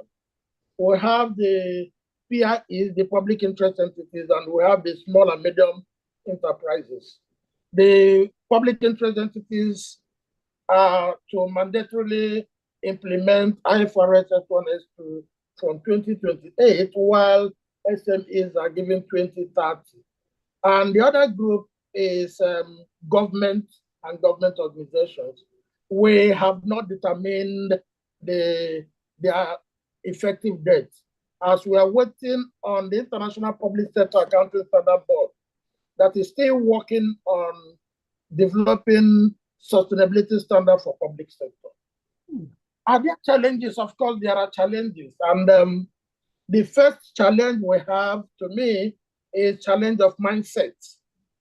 Because we are approaching the sustainability from the practices, looking at changing corporate behavioral practices. So that if you get it right, if you have in your strategy, in your governance about how to reduce emission, you subconsciously put all efforts towards the reduction, not towards reporting. So at the end, what you will be reporting is what you are doing. So the major problem is entities having the mindset to abandon what they have been doing and do what they ought to do. That is number one issue, and we are tackling it with advocacy.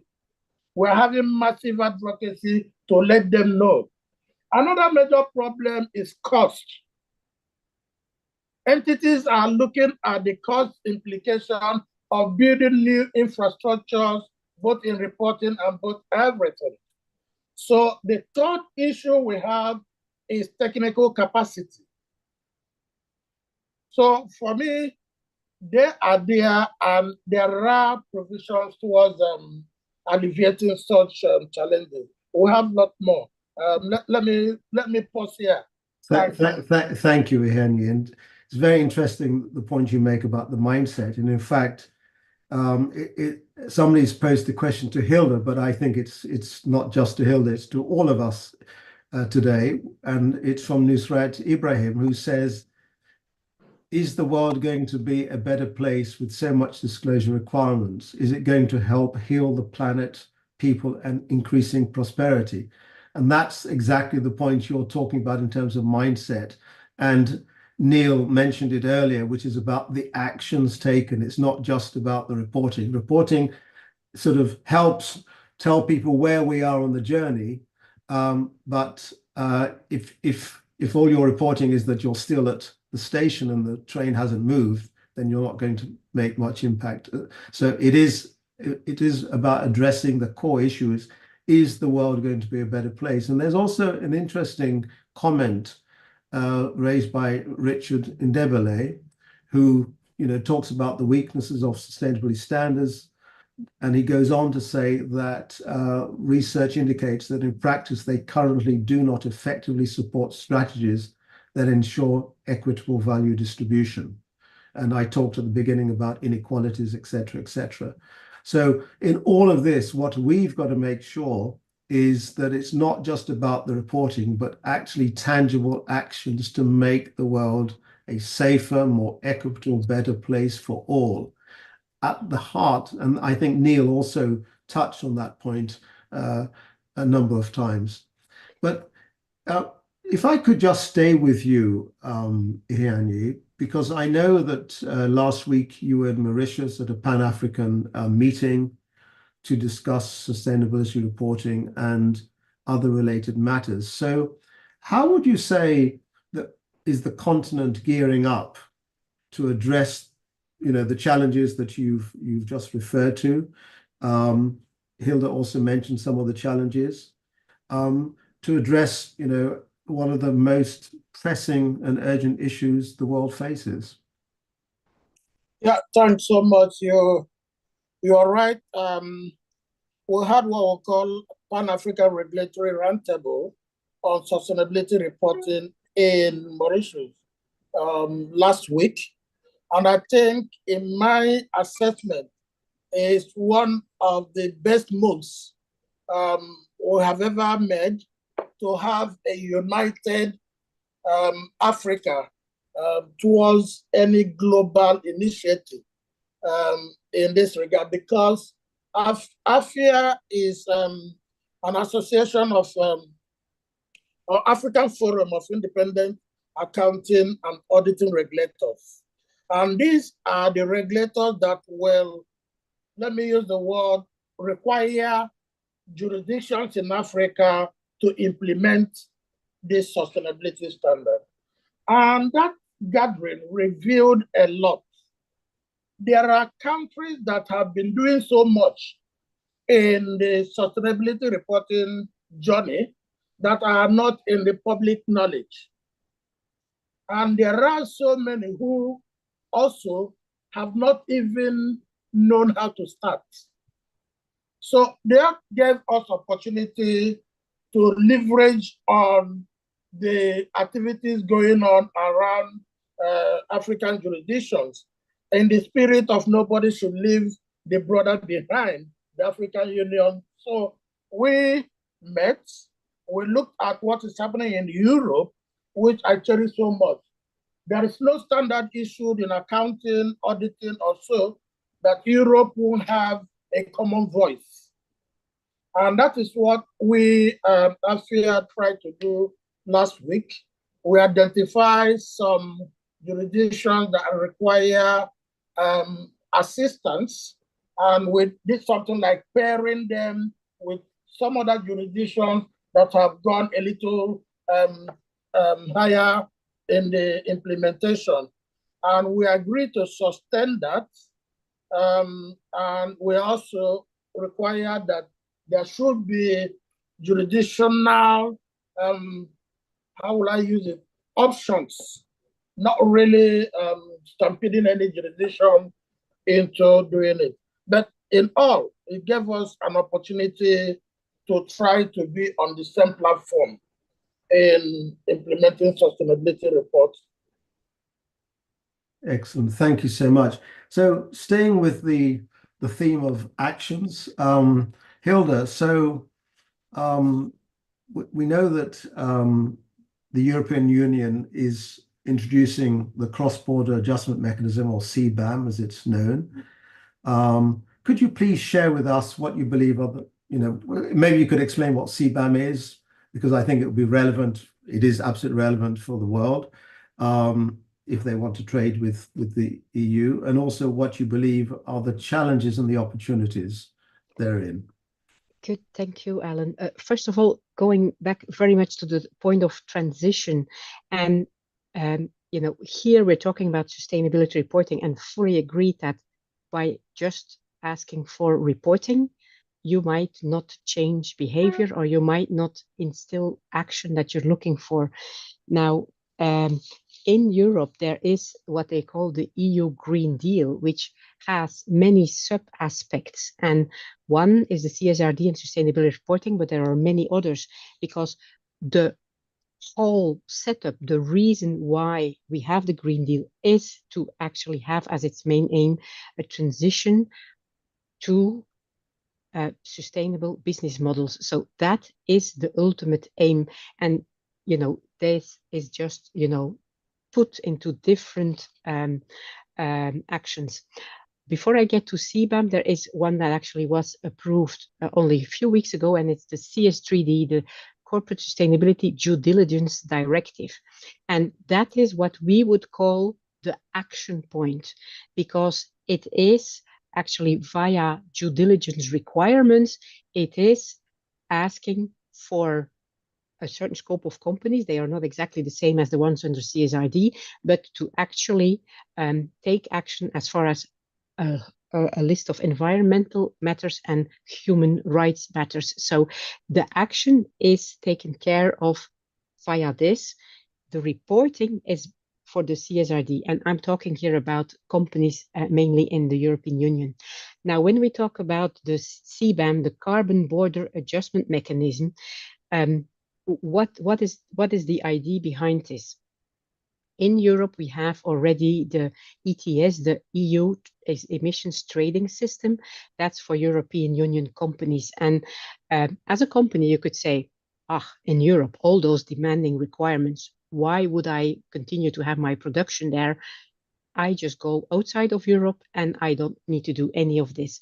The CBAM is what I would call the response to that, and it is to actually provide a level playing field to what the ETS is for EU businesses.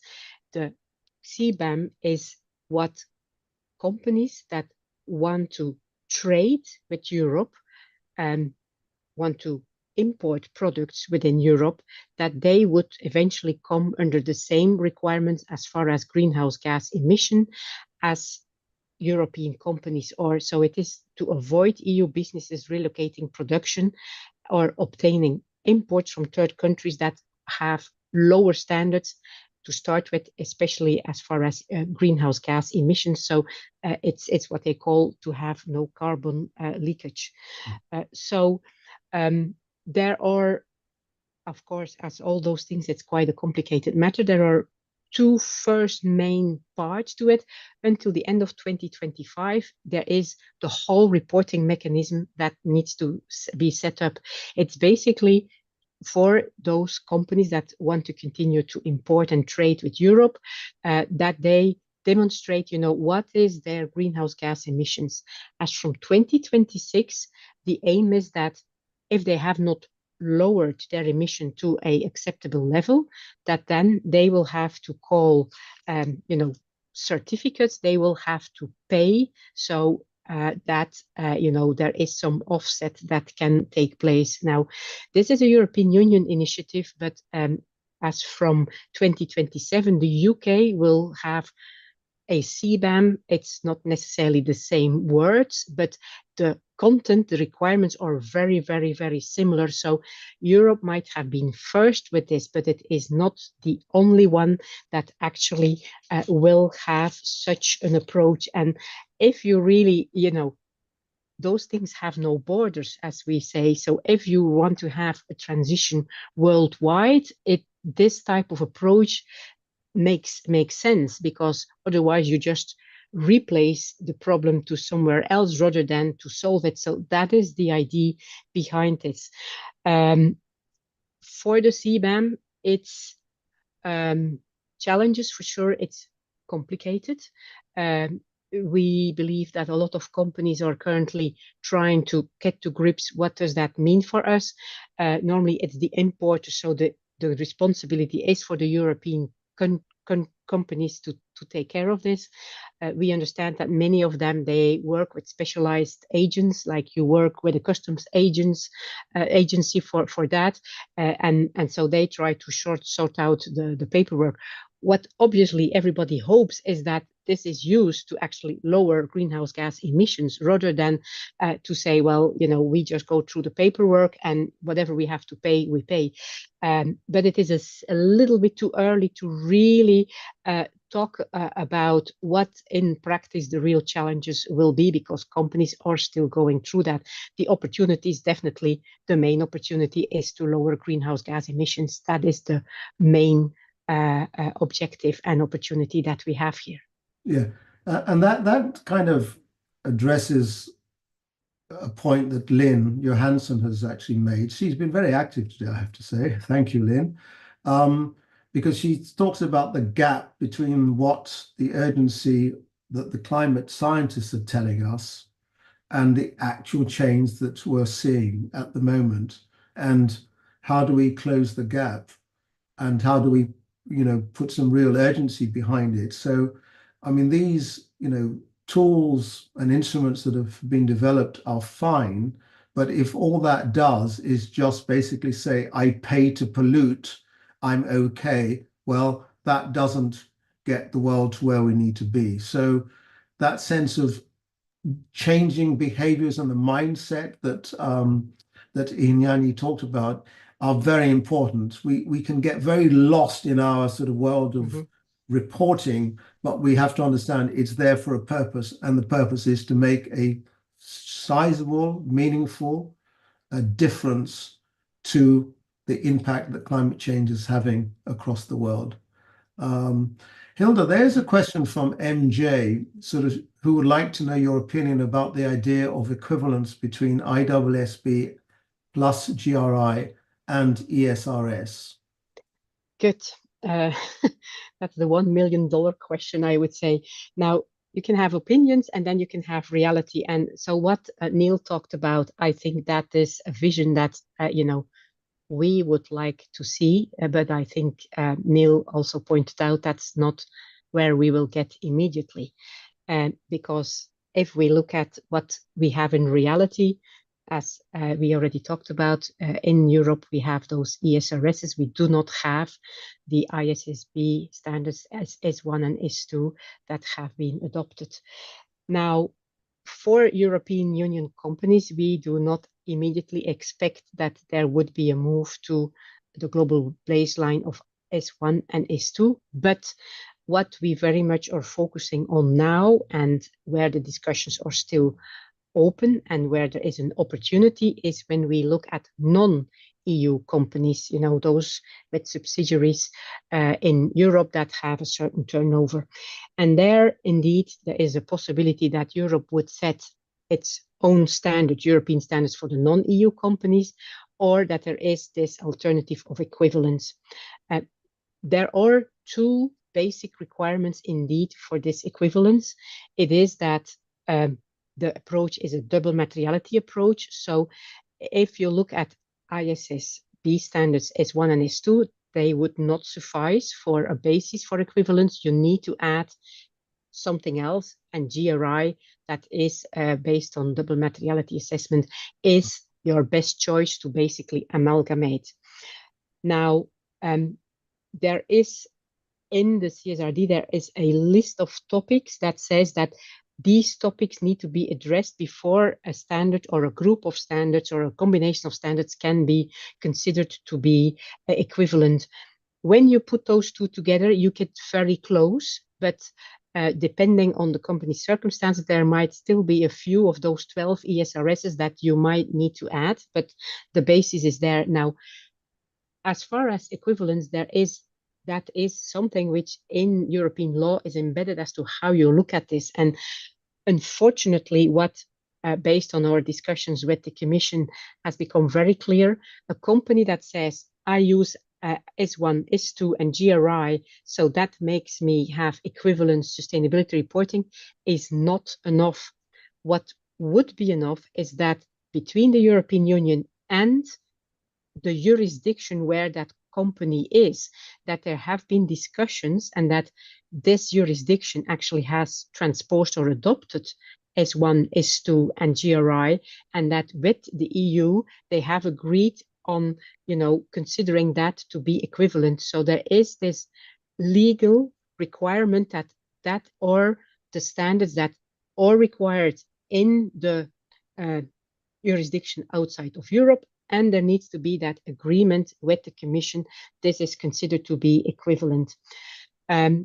So that has not been tested yet. So this is something that is also time consuming, and it is also something that asks for analysis, discussions.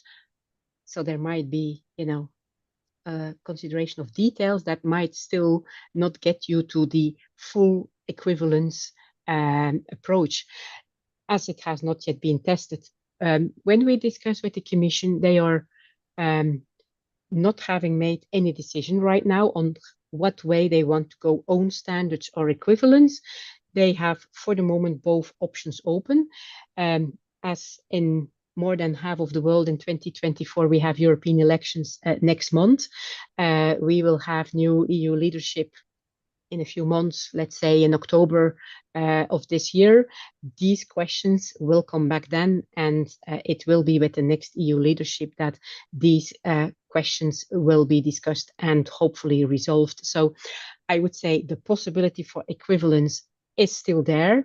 Whether we will get it for non-EU companies, well, we would hope it, but there is no guarantee for the moment. Thank you. I'm conscious of time, so I just want to just cover one other aspect. Ihianye, if I could just come to you, just to ask, how is the FRC of Nigeria approaching the issue of assurance of sustainability reports, and what challenges do you see with respect to the assurance? Hold on, thanks so much. Like you said, because of time, I'll go straight to assurance. However, I was interested in hearing this response on equivalence and my thinking about what is happening between the global north and the global south in standard setting. I remember in 2001, when we were converging on IFRS, we had a lot of promises from Europe and America And there was this project on convergence. All of a sudden, America backed out. We now have IFRAG censoring, in my word, all standards issued by IFRS Foundation. And the same thing is about applying in sustainability journey. And it creates a lot of concerns for those of us from the global south, even in our discussion in Mauritius, who we are saying what is happening. Wouldn't it be better to have a global baseline? Whether in Europe or in anywhere, we are playing in global village. Why wouldn't we have one baseline? Anyway, that's another day for discussion. Assurance, in our understanding in Nigeria, is a very critical part of the sustainability reporting journey. And we discussed seriously about it. In Nigeria, what we agreed is to look at two perspectives. Can these entities that are just joining now, would they have what it takes to do real assurance? So we now found solace in the work being done by the International Assurance and Auditing Standard Board, ISA 5000, and we looked at limited assurance and reasonable assurance. And we have in the roadmap for sustainability, we now say that for entities, anytime you begin the sustainability reporting journey, that will allow you 2 years to report without assurance. Then the third year, you must have limited assurance, at least on scope 1 and 2. Then after the second year, you will be required to do reasonable assurance. So let it not be like the stories we hear, especially on our own side, corporate social responsibility reports, where people claim a lot of projects they have done that cannot be verified. So that's why we seriously look at assurance, following the assurance standard and following what the International Ethics Standards Board for Accountants are doing in ethics area. And we believe that when these two aspects are strictly complied with, we'll be having a semblance of true, permit my words, a semblance of true sustainability report emanating from this side. Therefore, assurance is taken seriously, and we built them in the transition process. Thank you. Thanks, Ian. And of course, Josephine will be joining shortly, or she's already online, but we'll have the floor, so she'll be able to talk through the 5,000 standard and the plans for that. Hilda, just the same question to you in terms of assurance. What is the sort of European sort of position on this requirement? Good. Well, we have for the scope of companies that I laid out earlier, we have required sustainability reporting. We also have mandatory sustainability assurance.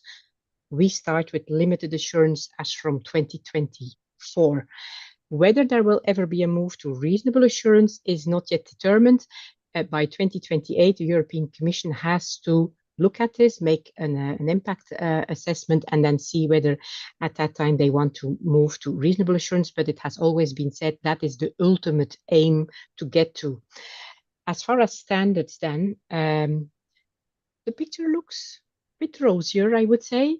For the moment, there are less initiatives there, there are less choices there. So the ISSA 5000 standard is, for the moment, very much the standard that the European Commission and with them our European regulator, the CAOB, is looking at the baseline for sustainability assurance in the European Union.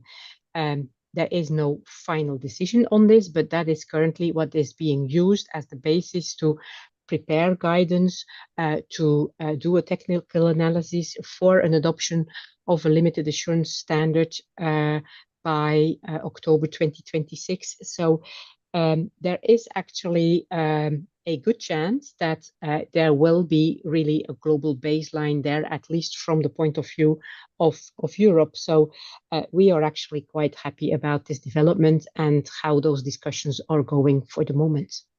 Thanks. So I'm going to bring in Josephine shortly because we've got many more questions that we could answer. We could spend at least another hour. But I think what the conversation that we've just had and what we've heard, obviously, earlier from Neil, shows is that we all need to collaborate right across the world to get this right. No one can go it alone at the exclusion of the others. And that's, one of the founding principles of, the GGA, which Mervyn wanted to achieve, which is to get us talking together about common issues that affect all of us and collaborate together to find common solutions that can address these challenges. So I think that's come out very clearly in the conversations. I saw how you were responding visually to Inyahi's comments that were made. We're not going to do it alone. We can't achieve it alone. We've got to go together, hand in hand, helping each other. And as Inyanhi says, everyone's at different stages. And the twinning arrangements that he talked about coming out of the Pan-African discussions last week, I think helping everyone, leaving no one behind, absolutely are the key messages that I think are coming out of the colloquia today so far. So with that, Hilda, Inyanhi, thank you so much. And let me now turn to Josephine, who I know is with us. So Josephine, good afternoon. Good afternoon, Alan. And welcome, and thank you so much. Sorry we've eaten into some of your time, but I hope you found some of the conversations useful absolutely. As we embark on your next session. So may I just hand over straight to you? Yes, and thank you. And of course, it is an absolute pleasure to be here with such esteemed members of the group and the attendees as well. Really appreciate that. I do apologise. I was supposed to be on a little bit earlier, but ironically, my work laptop computer wouldn't let me load up Zoom, which is ironic because I'm actually responsible for technology at the FRC. So it was really quite alarming that the one thing I am responsible for wasn't working. So apologies for that. But so I'll introduce myself. I'm for those who don't know me, I'm Josephine Jackson. I'm Vice Chair of the IAASB and therefore also in fact responsible for the task force who are working busily away on the ISSA 5000, our exposure draft. I wondered if I would I wondered if we could share the slides, Carolyn. I do have a few slides, but don't worry, audience out there, not a lot, just a couple to go through, just to give us something to look at. You don't have to keep looking at me. Thank you so much. Yeah, so there we are. And again, thank you. So what I'm going to do is just do a little refresher on the whys and hows. So why did we do what we did and how did we put it all together? And then I'm also going to cover very, very high level, of course, highlights of what we heard from our stakeholders during our outreach and, of course, at the end of the consultation through their comment letters. So if we could move on to the first slide. Okay, so this is kind of just setting the scene, why IAASB went ahead and actually approved the project. And you probably talked a lot about this today already. I'm sure Neil covered some of this. Sustainability reporting isn't actually new, of course, nor are the frameworks that have existed. I think the top of my head, I think GRI started back in 1997, actually, with environmental requirements. I may be wrong, so if there's someone from GRI on the audience, forgive me, but I think it was there. But when in about 2019, the IFRS Foundation was called upon by its stakeholders to become involved in reducing the level of complexity and achieving that global baseline, very much what we're talking about today. The IAASB were also prodded around the same time to think about a global baseline for assurance. Now, at that time, we weren't getting quite the call that others were being called. I think it was, whilst assurance is, has already been mentioned by Inyanhi, is part of that journey, everyone was focused at the time on the reporting side. So what we did, we worked on what we call EER guidance, which was taking our foundational standards to do with assurance and deliver an assurance engagement and build some non-authoritative guidance on top of that, so that if you're actually delivering some form of sustainability assurance, which of course has been ongoing for quite some time now, then at least you have the standard and then this guidance to help you through. But of course, as time moved on, it became much more critical for us, because obviously assurance has a key role, very key role in contributing to the reliability and trustworthiness, of course, of sustainability reporting. It became apparent that we did need to actually build our own standard, focus purely on sustainability assurance and build that global baseline. So so we worked through that, and our timing, as you can see, sort of matches quite nicely with Hilda's CSRD and ESRS. I always call them Hilda's. and so we issued our exposure draft. Actually, it says July. We approved it in June, and then we issued it just at the beginning of August, and then we had a closing date at the end of the year last year. So we're looking still for our target approval of that standard in September 2024, but a little bit more on that later. If we could move to the next slide. Thank you.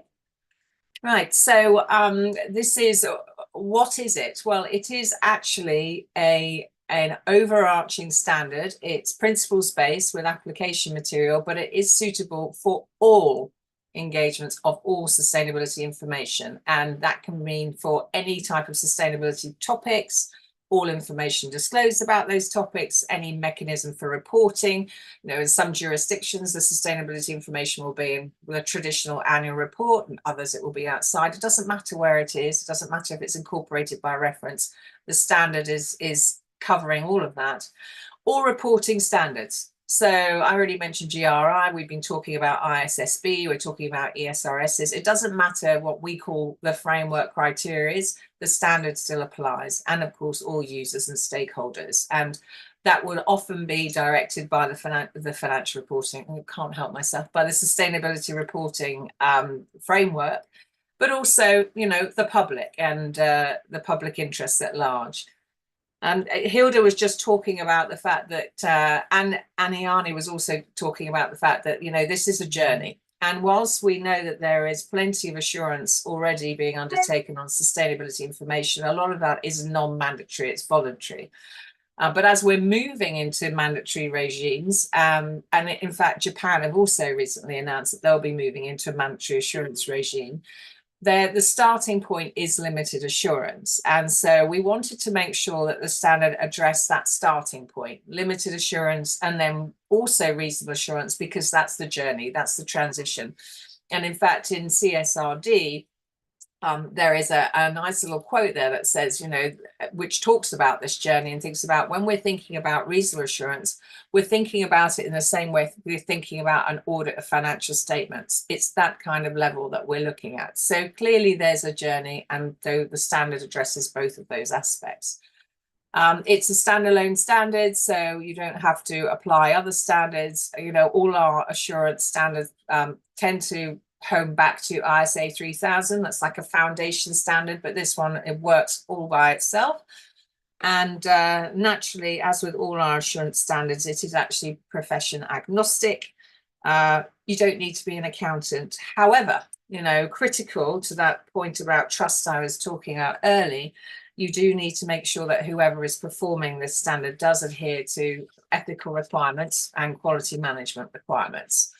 So that's the standard. And, once 5000 is approved, it will be the only global sustainability assurance standard available to anybody who wants to use it, again, within the confines of making sure you're a subject matter expert and you apply quality management and ethical standards. That's very important. And so there we are already thinking about, from a global perspective, there won't be that fragmentation, because there will be this one standard ready to pick up and use. If we could move to the next slide. But I'm only going to really briefly cover this, because I obviously have an audience here with lots and lots of knowledge. But this is a standalone standard.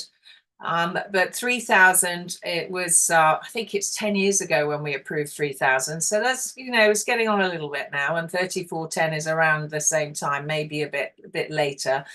And so our starting point for this standard is really those foundational standards, because for equivalence and trust, you have to make sure that the provisions in 5,000 are drafted using the same language as our audit and assurance standards. And this is important to maintain equivalence, again, across all sustainability engagements, but also when you're thinking about minimizing any kind of conflict between, if you are doing an audit, a financial statement audit, and you're doing a sustainability engagement, roughly those principles and provisions are all the same. We do recognize that some terms would need to change. I mean, and quite frankly, we'd have to introduce some new definitions, because the 3,000 standard doesn't include definitions for sustainability, for example. So we've got two, starting out with our principles, one, bringing in defined terms. And then, of course, we looked at the guidance that we created in EER to bring in those where there are really quite a few challenges in certain areas. We brought that material into the standard. And then very briefly, as I said, 3,000, 3410, quite old now. So we wanted to make sure we brought in the more recent thinking of the board.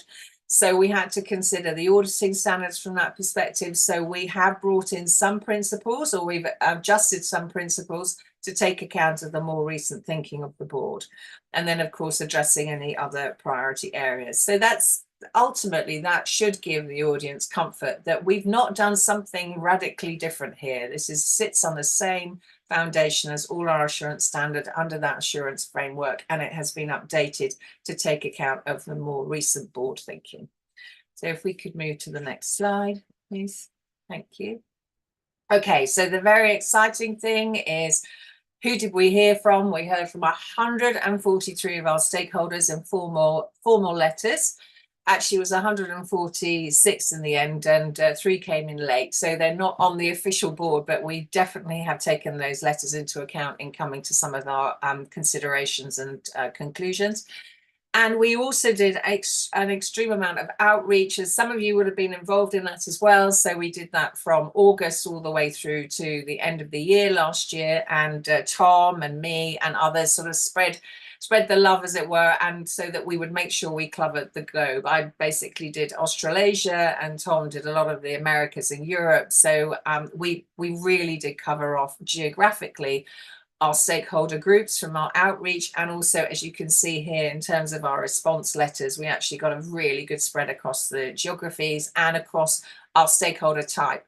Inevitably, we always find it really difficult to get preparers and investors, ironically, who we build these standards for, investors to respond to us. But the 15 here, along with all the outreach that we did, because at the roundtables we made sure we really got that investor input and preparer input. So together we've had some really good preparer, user and other user input to the standards. So if we could go to the next slide. Thank you. So ultimately, we got very, very strong support for 5,000. In particular, if there's 4 things we've picked out here, the rapid speed of development. We were very agile. We were intending to actually put the exposure draft out at the end of the year last year. And in the end, we realized that there was an important and critical demand for this standard. So we moved very, very quickly. Obviously keeping our eye on the quality of our standard at the same time, but we managed to make it and get the standard out in August for exposure. And we've had calls to continue with that speed of development to make sure that we hit that September deadline. As Hilda mentioned, that's really important from a European perspective as well. And so that gives Europe time to contemplate and build in as hopefully ISSA 5000 into their assurance standard setting. There was a huge support for that global baseline. Again, it's really important to make sure that we are building a global baseline and we're not introducing any kind of fragmentation ourselves by developing lots of different standards, but we have one overall standard. So lots of support for that. Lots of support to make sure it's underpinned by ethics and quality management. Again, they're really, really important in terms of trust and confidence in the individuals who are performing the engagement. It's not just delivering in accordance with the standard. I always think of it as like a three-legged stool. So one leg of that stool is the standard itself, one leg is ethics, one leg is the quality management system that underpins it all. You take one of those, obviously the stool falls over, and so does the trust and confidence. So that's my sort of mental image of how I try and get across how important those are. And there was a lot of support for the standard covering the entire engagement as well, from soup to nuts, as some people say. If we could move to the next slide, thank you very much. And now, inevitably, it's all good news, but there are areas, of course, we needed to work on a bit more. And those areas we ended up grouping into themes. And also these themes that you see here are actually consistent with what we heard through our outreach activity, as well as through the comment letters. So there may have been some nuggets either side, but ultimately these are the areas that we needed to have another look at. So in terms of scope and applicability of the proposed standard, now here I'm telling you that the sustainability standard is there for all sustainability matters, all topics related to sustainability, any kind of disclosure related to sustainability. And yet, if you're dealing with greenhouse gas statements, we said in our exposure draft, you have to pop over to 3410. Which is our greenhouse gas statement assurance engagement standard. So not really achieving our aim of making sure that everything to do with sustainability could be covered under one standard. So that was very clear feedback that we haven't quite got that right, and absolutely spot on by our stakeholders for pointing that out. And our stakeholders therefore suggested that what we need to do is we need to incorporate requirements of 3410 or those that we haven't incorporated already. As I said, we've already built 5,000 based on 3410 anyway. So incorporate that material into 5,000, and then that way there's only one standard, whether you're doing emissions. I think it was mentioned that earlier in our Iani, you mentioned the fact that you'd be doing scope 1 and scope 2 first. Normally you'd have to pop over to 3410 to do that, but now all of that would be under this one standard, which is much less confusing for people using the standard. In terms of sustainability matters, information and disclosures, that's really more about the definitions. Interestingly, people were quite happy with our definitions, except we had actually tried to modernize the concept of sustainability information, taking some of the more recent nuances, for example, thinking about culture and the importance there, thinking about not just impact and risk, but also dependencies and so forth. So we tried to bring in, make it broad and bring in many things. And then ultimately our stakeholders, and this was very loud and clear, said, you know what, we just like ESG. It's really straightforward. I know that ESG incorporates all these other bits and pieces, but just keep it simple, because this is the language people are still using. And so we had to readjust some of our definitions and get back to what I guess we would call get back to the basics. And, as time moves on, as we're all learning, we're all on this journey together, all of us together, and which makes it all very exciting. So as things change, we might have another look at that later in the future, but ultimately we were told to rein it back in and just keep it nice and simple. Relevant ethical requirements and quality management standards, as I've said, everybody's 100% behind that. They think of my three-legged stool and realize that that's very critical, but it's complicated because if you're not using the IAASB's quality management standard, or if you're not using IASB's ethical requirements, but you are using your own, what does that mean? They have to be, in our standards, they have to be at least as demanding. How do you do that? How do you make that analysis? So our stakeholders were saying that we just need a little bit more in the standard that just guides us. The two things we need is what are the critical factors in the quality management standard that you need to embed in order to say that your quality management standard, whatever you're using, or quality control standard, is at least as demanding. And what does that mean? And so we brought in some extra material to explain what the real critical factors are in order to achieve that at least as demanding point.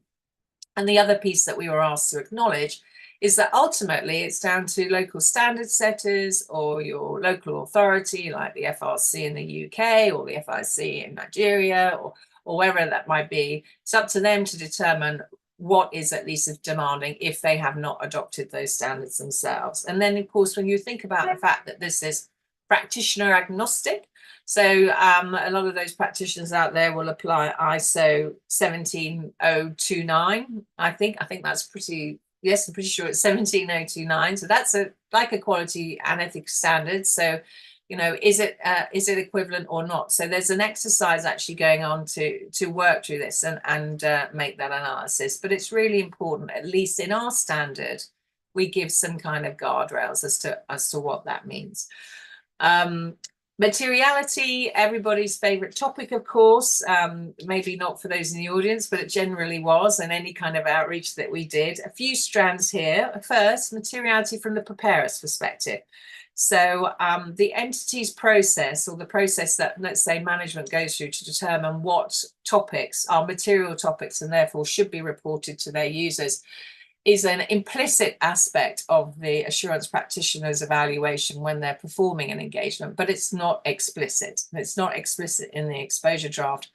And that caused a little concern, and particularly given how important it is, because a lot of that decision in the financial reporting world, which is so much mature, obviously, some of those decisions have been made for the preparer, but in this world they haven't. And so it was really important for us to explicitly point out that the entity's process, whether or not the entity should have a process, so one, consider whether they have one, and secondly, if they do have one, it's important that the practitioner evaluates that. So we've introduced some new requirements to address that.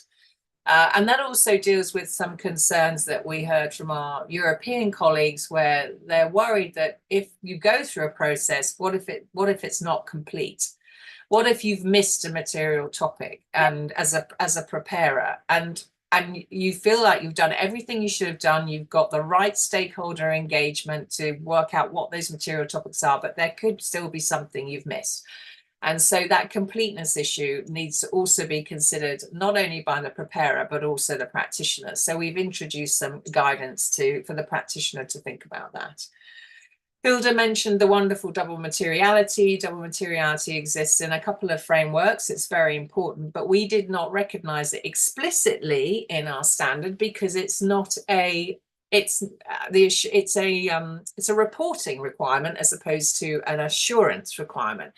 However, we do have requirements to consider materiality, and therefore to ease some of the concern that the practitioner may just completely miss this, which is unlikely, one would hope, if they're a subject matter expert and they have the competencies and skills. But we do understand that there is some concern around this. So we have now introduced a requirement for the practitioner to take into account different considerations if the framework itself requires double materiality. And then the other piece of materiality was just that we kind of squished up and mixed up the preparer's perspective on materiality with the practitioners in the standard, and so that was causing lots of confusion. So we have tried to adjust for that.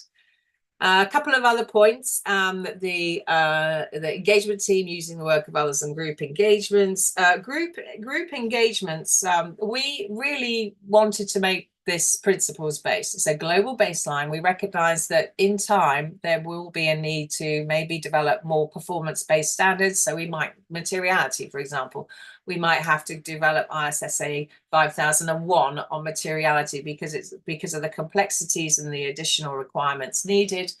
We may, and we recognize that. So our thought in terms of groups was that provided we have the principles, then we don't actually need too much information on groups, but that didn't quite land very well. Our stakeholders on the whole were comfortable with where we went, but others really felt that we just needed a bit more meat on the bone. So what we've done is we've introduced some new requirements around planning considerations. So your thought process when you're dealing with a group as opposed to a single entity is different when you're going into the engagement, and that occurs at the planning. So that thought process and things you might need to think about, we've introduced into the requirements. There's also communications. So you may not have exactly the right number of people in your engagement team to perform the work, or in your firm, sorry. You might have to reach out to, pick your other favorite practitioner to help you to do some work and gather some evidence. So We've introduced some more aspects of communication between those parties and so forth. So we've added some more just to, you know, ease that concern that perhaps it was a little bit on the lighter side. And then finally, the other thing that we were picked up on is that the limited assurance bar was way too low, and that's primarily because where we'd entered it at a very basic level, but in fact the reality is it under 3410, which is our emissions standard, the limited assurance bar is slightly higher. You have to look at you have to consider risks and material misstatement at the disclosure level when you're looking at emissions. So why would that not apply to sustainability information as a whole? So there was quite an overwhelming push for us to raise the bar. So we have done that, and we've introduced limited assurance, which is a risk-based approach at the disclosure level. But again, you know, I always say, don't panic. It's the disclosure level. It's a really high level. It's not like reasonable assurance where you're getting down to the individual assertions based on the individual disclosures, which is a lot different. And with a limited assurance engagement, you're not looking for material misstatements. You're just determining where they might happen. Whereas in a reasonable assurance engagement, you are looking for material misstatements. You're making a call, a judgment call that I think they will be in X, Y, Z at these assertions, and therefore I have to get the evidence to prove that they're not. Whereas limited assurance is really around nothing coming to your attention. So whilst it raises the bar, it only raises it a little bit, and it just makes it consistent with 3410. I could talk about this for hours, but I'm not going to, don't worry. So the educational materials piece at the bottom, that should really be one of those wonderful animated things that just keeps cropping up.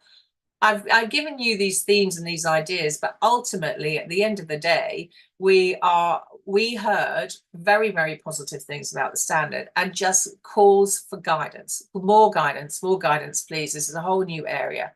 And so what I'm going to do is I'm going to talk about what we're going to do in response to that, because that was actually by far the loudest message. It was a lot louder than, can we talk about entities risk assessment process, entities materiality process, can we talk about risk assessment procedures?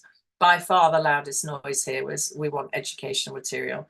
This is just a little bit on the right-hand side there to remind participants that we've got some other bits and pieces that we need to talk about in our June board meeting: estimates, fraud, reporting and communication. Obviously, they're important topics, but there wasn't a huge amount of push for change here. They were just clarifications, some additional material required, and so forth. So the big themes we dealt with in March.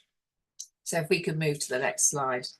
Sorry, Alan, I'm taking a bit longer than I promised I would. I apologise. So here we are. So the educational piece. Now we have for always, when we've delivered a standard, approved standard, had a basis for conclusion.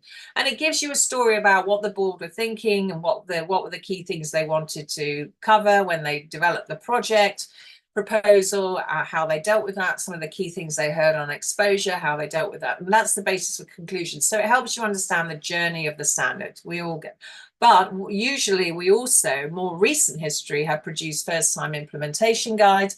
And the first-time implementation guides normally come out anywhere between a year and 18 months after the standard is released. In terms of this standard, that's too long. And that was the loud and clear I said about the educational materials. So I agreed with Tom that we would put out our first time implementation guide for this standard at the same time the standard goes out the door.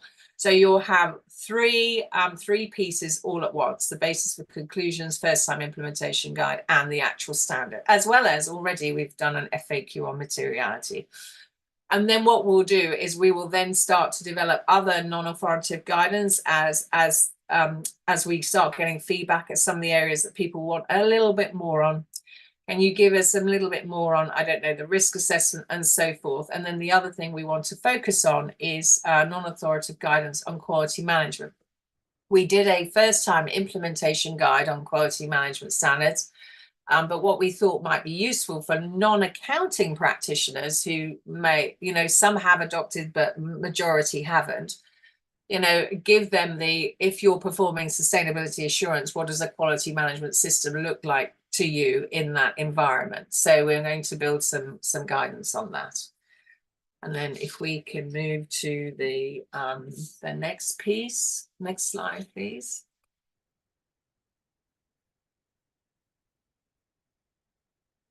I think there's the next slide. I'm hoping there's the next slide. There we go. Yeah.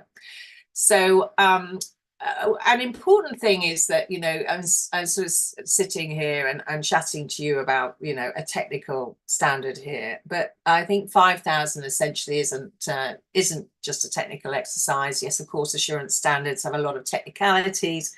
You know, they require subject matter expertise. They require a very deep understanding of the procedures to implement. But effectively, what we're talking about today, and you've spoken about it before I joined, is the future of the globe and the global economy. And we're at the advent, all of us, as Alan says, of this new era of external reporting that includes both financial and sustainability information. And we should be under no illusions, therefore, that decisions that we make today about this fundamental infrastructure will have a huge and long-term impact and give us huge opportunities to make, of course, our economies work better in a much more sustainable fashion.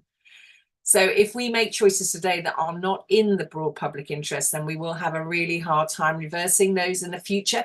So in my mind, and this is my opinion, but I'm pretty sure it's much of my board members' opinion as well, we have to always think about the public we serve, and the public interest requires a system that one, enables global comparability, two, encourages the development of a profession capable of producing and assuring high quality reporting, and three is, of course, that unwavering and unapologetic, I would say, commitment to quality and rigor.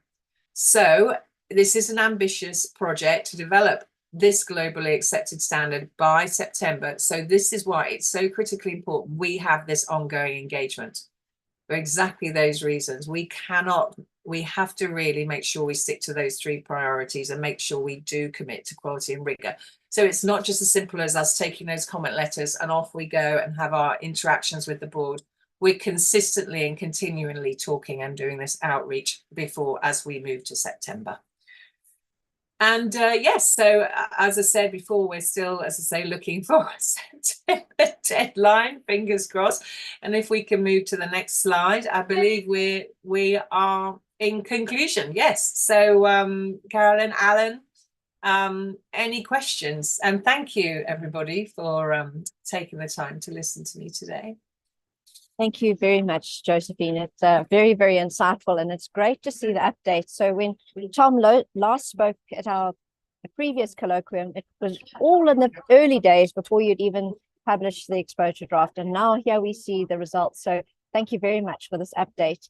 We've got a couple of questions, and I know that we're short on time, but the first question is really around the topic of colloquium is equivalence. And what if equivalence is something that concerns assurance standards, and if the IAASB has an opinion or position when it comes to equivalence? Well, you know, we've always been of the view that ultimately you're trying to aim for globally accepted standards, because ultimately, again, you don't want that fragmentation. It's about consistency in what you're reading, you're assuring, etc. And so, you know, equivalence is really important. From our perspective as a standard setter, and our standard, which at that sort of technical level is the only thing we can say is that the assurance practitioner is obviously going to have a harder time if they're trying to look at three different frameworks with the preparer and try and work out, well, if we're looking at GRI and we're looking at ISSB and we're looking at ESRSs, how does this all fit together? You know, that makes things more difficult for the assurance practitioner, but the standard does let them do that, and they have to, and the practitioner goes through the process. They look at how management have gone through that process, and working with management to come to a conclusion. It's around that completeness and relevance point that I was mentioning earlier. That's really important. So from the standards perspective, it is flexible enough to be able to do that. And of course, in terms of our first time implementation guide, that was one of the things that we said that we would talk about, that you will have I think another speaker mentioned it earlier, you will have situations where you might turn to, I don't know, GRI to fill in some of the gaps in ESRS. I'm making it up as I go along. I'm sure you understand, but you know, and so giving an example of that will be really important. Thanks, Josephine. So here's somebody who wants to be qualified in the ISSA 5000 eventually when it comes out and you've got the education material. How would they go, and then not a current financial auditor, how would they go about doing that? You mentioned the 3 components of the milking stool as well. But how would somebody who wants to be qualified as an auditor, who's actually say an environmental practitioner today, how would they go about doing that? Do they need to go through all of the rigor of becoming a financial auditor before they get to this point? No, not at all. I mean, I did mention earlier that ultimately, you know, this is not what we're talking about today is not just the technical exercise. You still do have to have that subject matter expertise. You can't, you know, you can't be an assurance practitioner in a topic that's completely unrelated and have absolutely no knowledge or skill in sustainability matters. So, you know, your starting point has to be that you have skills and competencies in sustainability matters. That doesn't mean you have to be able to do an audit of financial statements. It is literally those skills and competencies there, and broadly as well, because it's all sustainability matters. And you do also have to have assurance skills and techniques. So you have to be able to perform an assurance engagement. So that's what I was talking about, having a deep understanding of the kind of procedures that you would need to implement to perform that work. But that, you know, that is the very high bar that's expected of individuals who are performing this work. Otherwise, users out there can't have the trust and confidence in the assurance report that's being delivered. And then in terms of the quality management standards and in terms of ethical standards, that's right. Every assurance engagement has that underpinning of quality management, which is the foundation, which gets you to the point where you get those skills and competencies. And your ethical standards are obviously very important. So, but you don't, you just have to be able to apply those that are at least as demanding. So in the UK, for instance, I could talk about this for hours, but in the UK, we don't actually adopt the ISBA code. We have the FRC's UK ethical standard, but it is at least as demanding as the ISBA code. In fact, it goes slightly further than the ISBA code. So in terms of UK practitioners, they don't need to worry about the ethical standards. They have the ethical standards they need that underpin that. Thanks. Last question, and then I'll call on Neil, Hilda, and Inyani. The ISSA 5000, how does that relate with internal audit engagements? By internal auditors on that particular. So the best way to think about it is that it's like thinking about it from an audit perspective of financial statements. So ISSA 5000 will draw on the internal audit function to assist them in understanding the sustainability topics, the internal controls within the organization, particularly in terms of preparing the sustainability information. So the assurance practitioner would reach out to the internal auditor within the organization to support them in delivering their external assurance. And it's the same in financial reporting as well. You can very much reach out to internal audit, and often it's you know, they're one of your very important components of the whole management system internally within an organization, or the whole control system within an organization, because they're also looking at similar matters. They're looking at where things might go wrong, where misstatements might occur, and they're probably looking at it at much deeper. They are, in fact, looking at it at that much deeper dive level than the external assurance provider will be doing. So that's how the interaction works. Thanks very much, Josephine. I've got a question for Neil, and Neil, I should have posed this to you before, but it's a question around, I guess, a single data schema, so to speak. So the question is, will we see a common framework for data in future? At the level of the preparer or the in system? I mean, across the standards, I guess. A single data schema. Well, I mean, there are a number of ways of looking at this. I mean, certainly in terms of the reporting taxonomy digital tagging, then both the ISSB, they've already issued theirs, and ESRS are already developing theirs, and one can see hope that that is a way of encouraging more interoperability, because you can actually see where the same types of information are in the different reporting. So that could actually be a useful way of at least identifying where relevant disclosures are made. I'm sure there will also be, looking at more from a solutions perspective, systems and processes solutions perspective, I'm sure there will be sort of consultants looking to enhance the types of enterprise technologies that are available to companies to sort of support that. So that the idea being that you can prepare data that can serve a number of different reporting requirements. So I'm sure that will be in the mind of those providers. I'm not sure how else to answer it. I mean, we could also discuss the ESG indices and benchmarks if that's useful, but I'll stop there for a minute. Thanks, Neil. I've got a question here for Hilda. Hilda, are you online? Great. I am. So apparently Alan made an excellent point. Interesting to see what happens with the data that's gathered from the 50,000 plus companies that Hilda referred to. But Hilda, there's a requirement for companies outside of the EU to report in terms of scope 3, in terms of the reporting. And there's something about a 2029 reporting requirement. Are you able to explain a little bit more around that?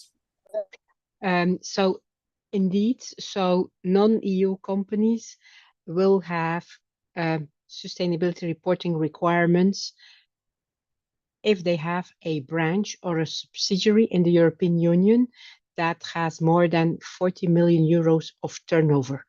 So the group itself should have more than 150 million euros of turnover worldwide, and they have the subsidiary which has more than 40 million, then they are caught by the CSRD. And indeed, the first year they would report would be over the year 2028, and they would issue this in 2029. So that is indeed the framework. The big question that is still open, which standards will they use? So the focus of their reporting would be on impact. So that's this double materiality approach that is being looked for. It would be reduced from what we currently have in the 12 ESRS, but it has not been determined yet whether there will be own European standards set for this, that this is what you need to use, or what we discussed today, the equivalence route would be something that really comes to the forefront and can be used more and more. That's open, and potentially after the EU elections in June, towards the end of the year, this will be back high on the agenda in Europe again. Thank you very much, Hilda. And I know we're running out of time, but Josephine, you said you could answer Lynn's question around greenwashing and linking greenwashing to fraud, and your thoughts on that. Yes, that's absolutely, I'm happy to do that. So interestingly, so greenwashing, green hushing, rainbow washing is basically, it's not defined anywhere, but ultimately it's when information is going to be misleading. And we all understand that. And when it's misleading, it's because there's been a bias. And that can be through metrics, it can be through disclosures, but there is bias. Now, we call that in our world, that's management bias. But bias can actually be unconscious or unintentional, as well as intentional. And where the link to fraud comes is when it's intentional, when they've thought it through and there's been an absolute intent to greenwash or green hush, then it's fraud. Now, what happens in an assurance engagement, once that bulb goes off, it's an intentional, it's fraud, then you have to stand back and look at your entire engagement again. So if you really believe, and it's quite obvious it was unintentional, it's like, oh, whoops, yes, good point, let's just change that straight away and off we go. But then that's fine. But any kind of indication that there was an intentional bias, then it's fraud, and then you stand back and you rethink your whole risk assessment, and you have another look at everything as a whole. So that's how we link it. But we don't use the terms, but ultimately it's bias that we're thinking about. Thank you very much for that. And now I must conclude. And now I've got questions for Nyani, and I've got questions for others. There are more questions in the Q&A. What we'll do is we'll take the Q&A questions that haven't been answered, and we'll circulate them to the panel, and then post them on the answers on the web page, the event web page. The video recording and all of the presentations will be made available on that page as well. But if I can, please call on Alan now to close our colloquium, and thank everyone for being online today. Thank you. Thank you, Carolyn, and may I also add my own thanks to all of you for joining the 11th colloquium, for your insightful questions to the panel and the speakers, and of course in the chat, which I've been sort of looking at during the course of the last 3 hours, for sharing your own thoughts and your own experiences, which is very helpful. We all learn from each other. We started with about 350 participants, and we are now at 300. So I hope the fact that so many of you have stayed on demonstrates the relevance of the colloquium's topic today and the quality of the presentations. So on that, I'd like to, of course, thank our keynote speakers, Josephine and Neil, and to our panelists, Hilda and Ihiani, for their contributions, for the preparations and the significant amount of time you've taken to be with us today.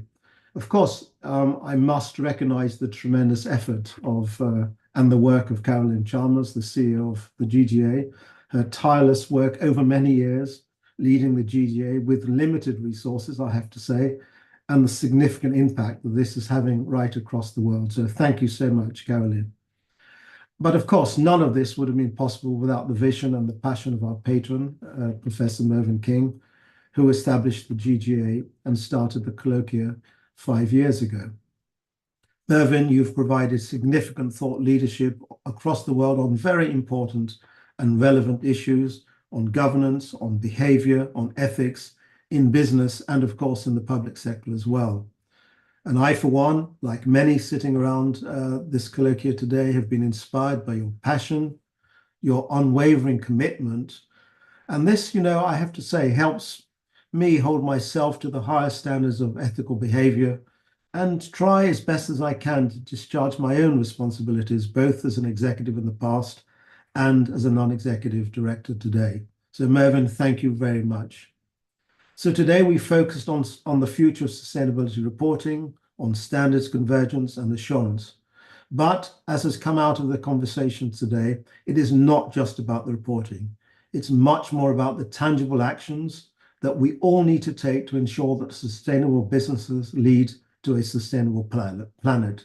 That will mean more equitable and inclusive societies for everyone, not just for the few.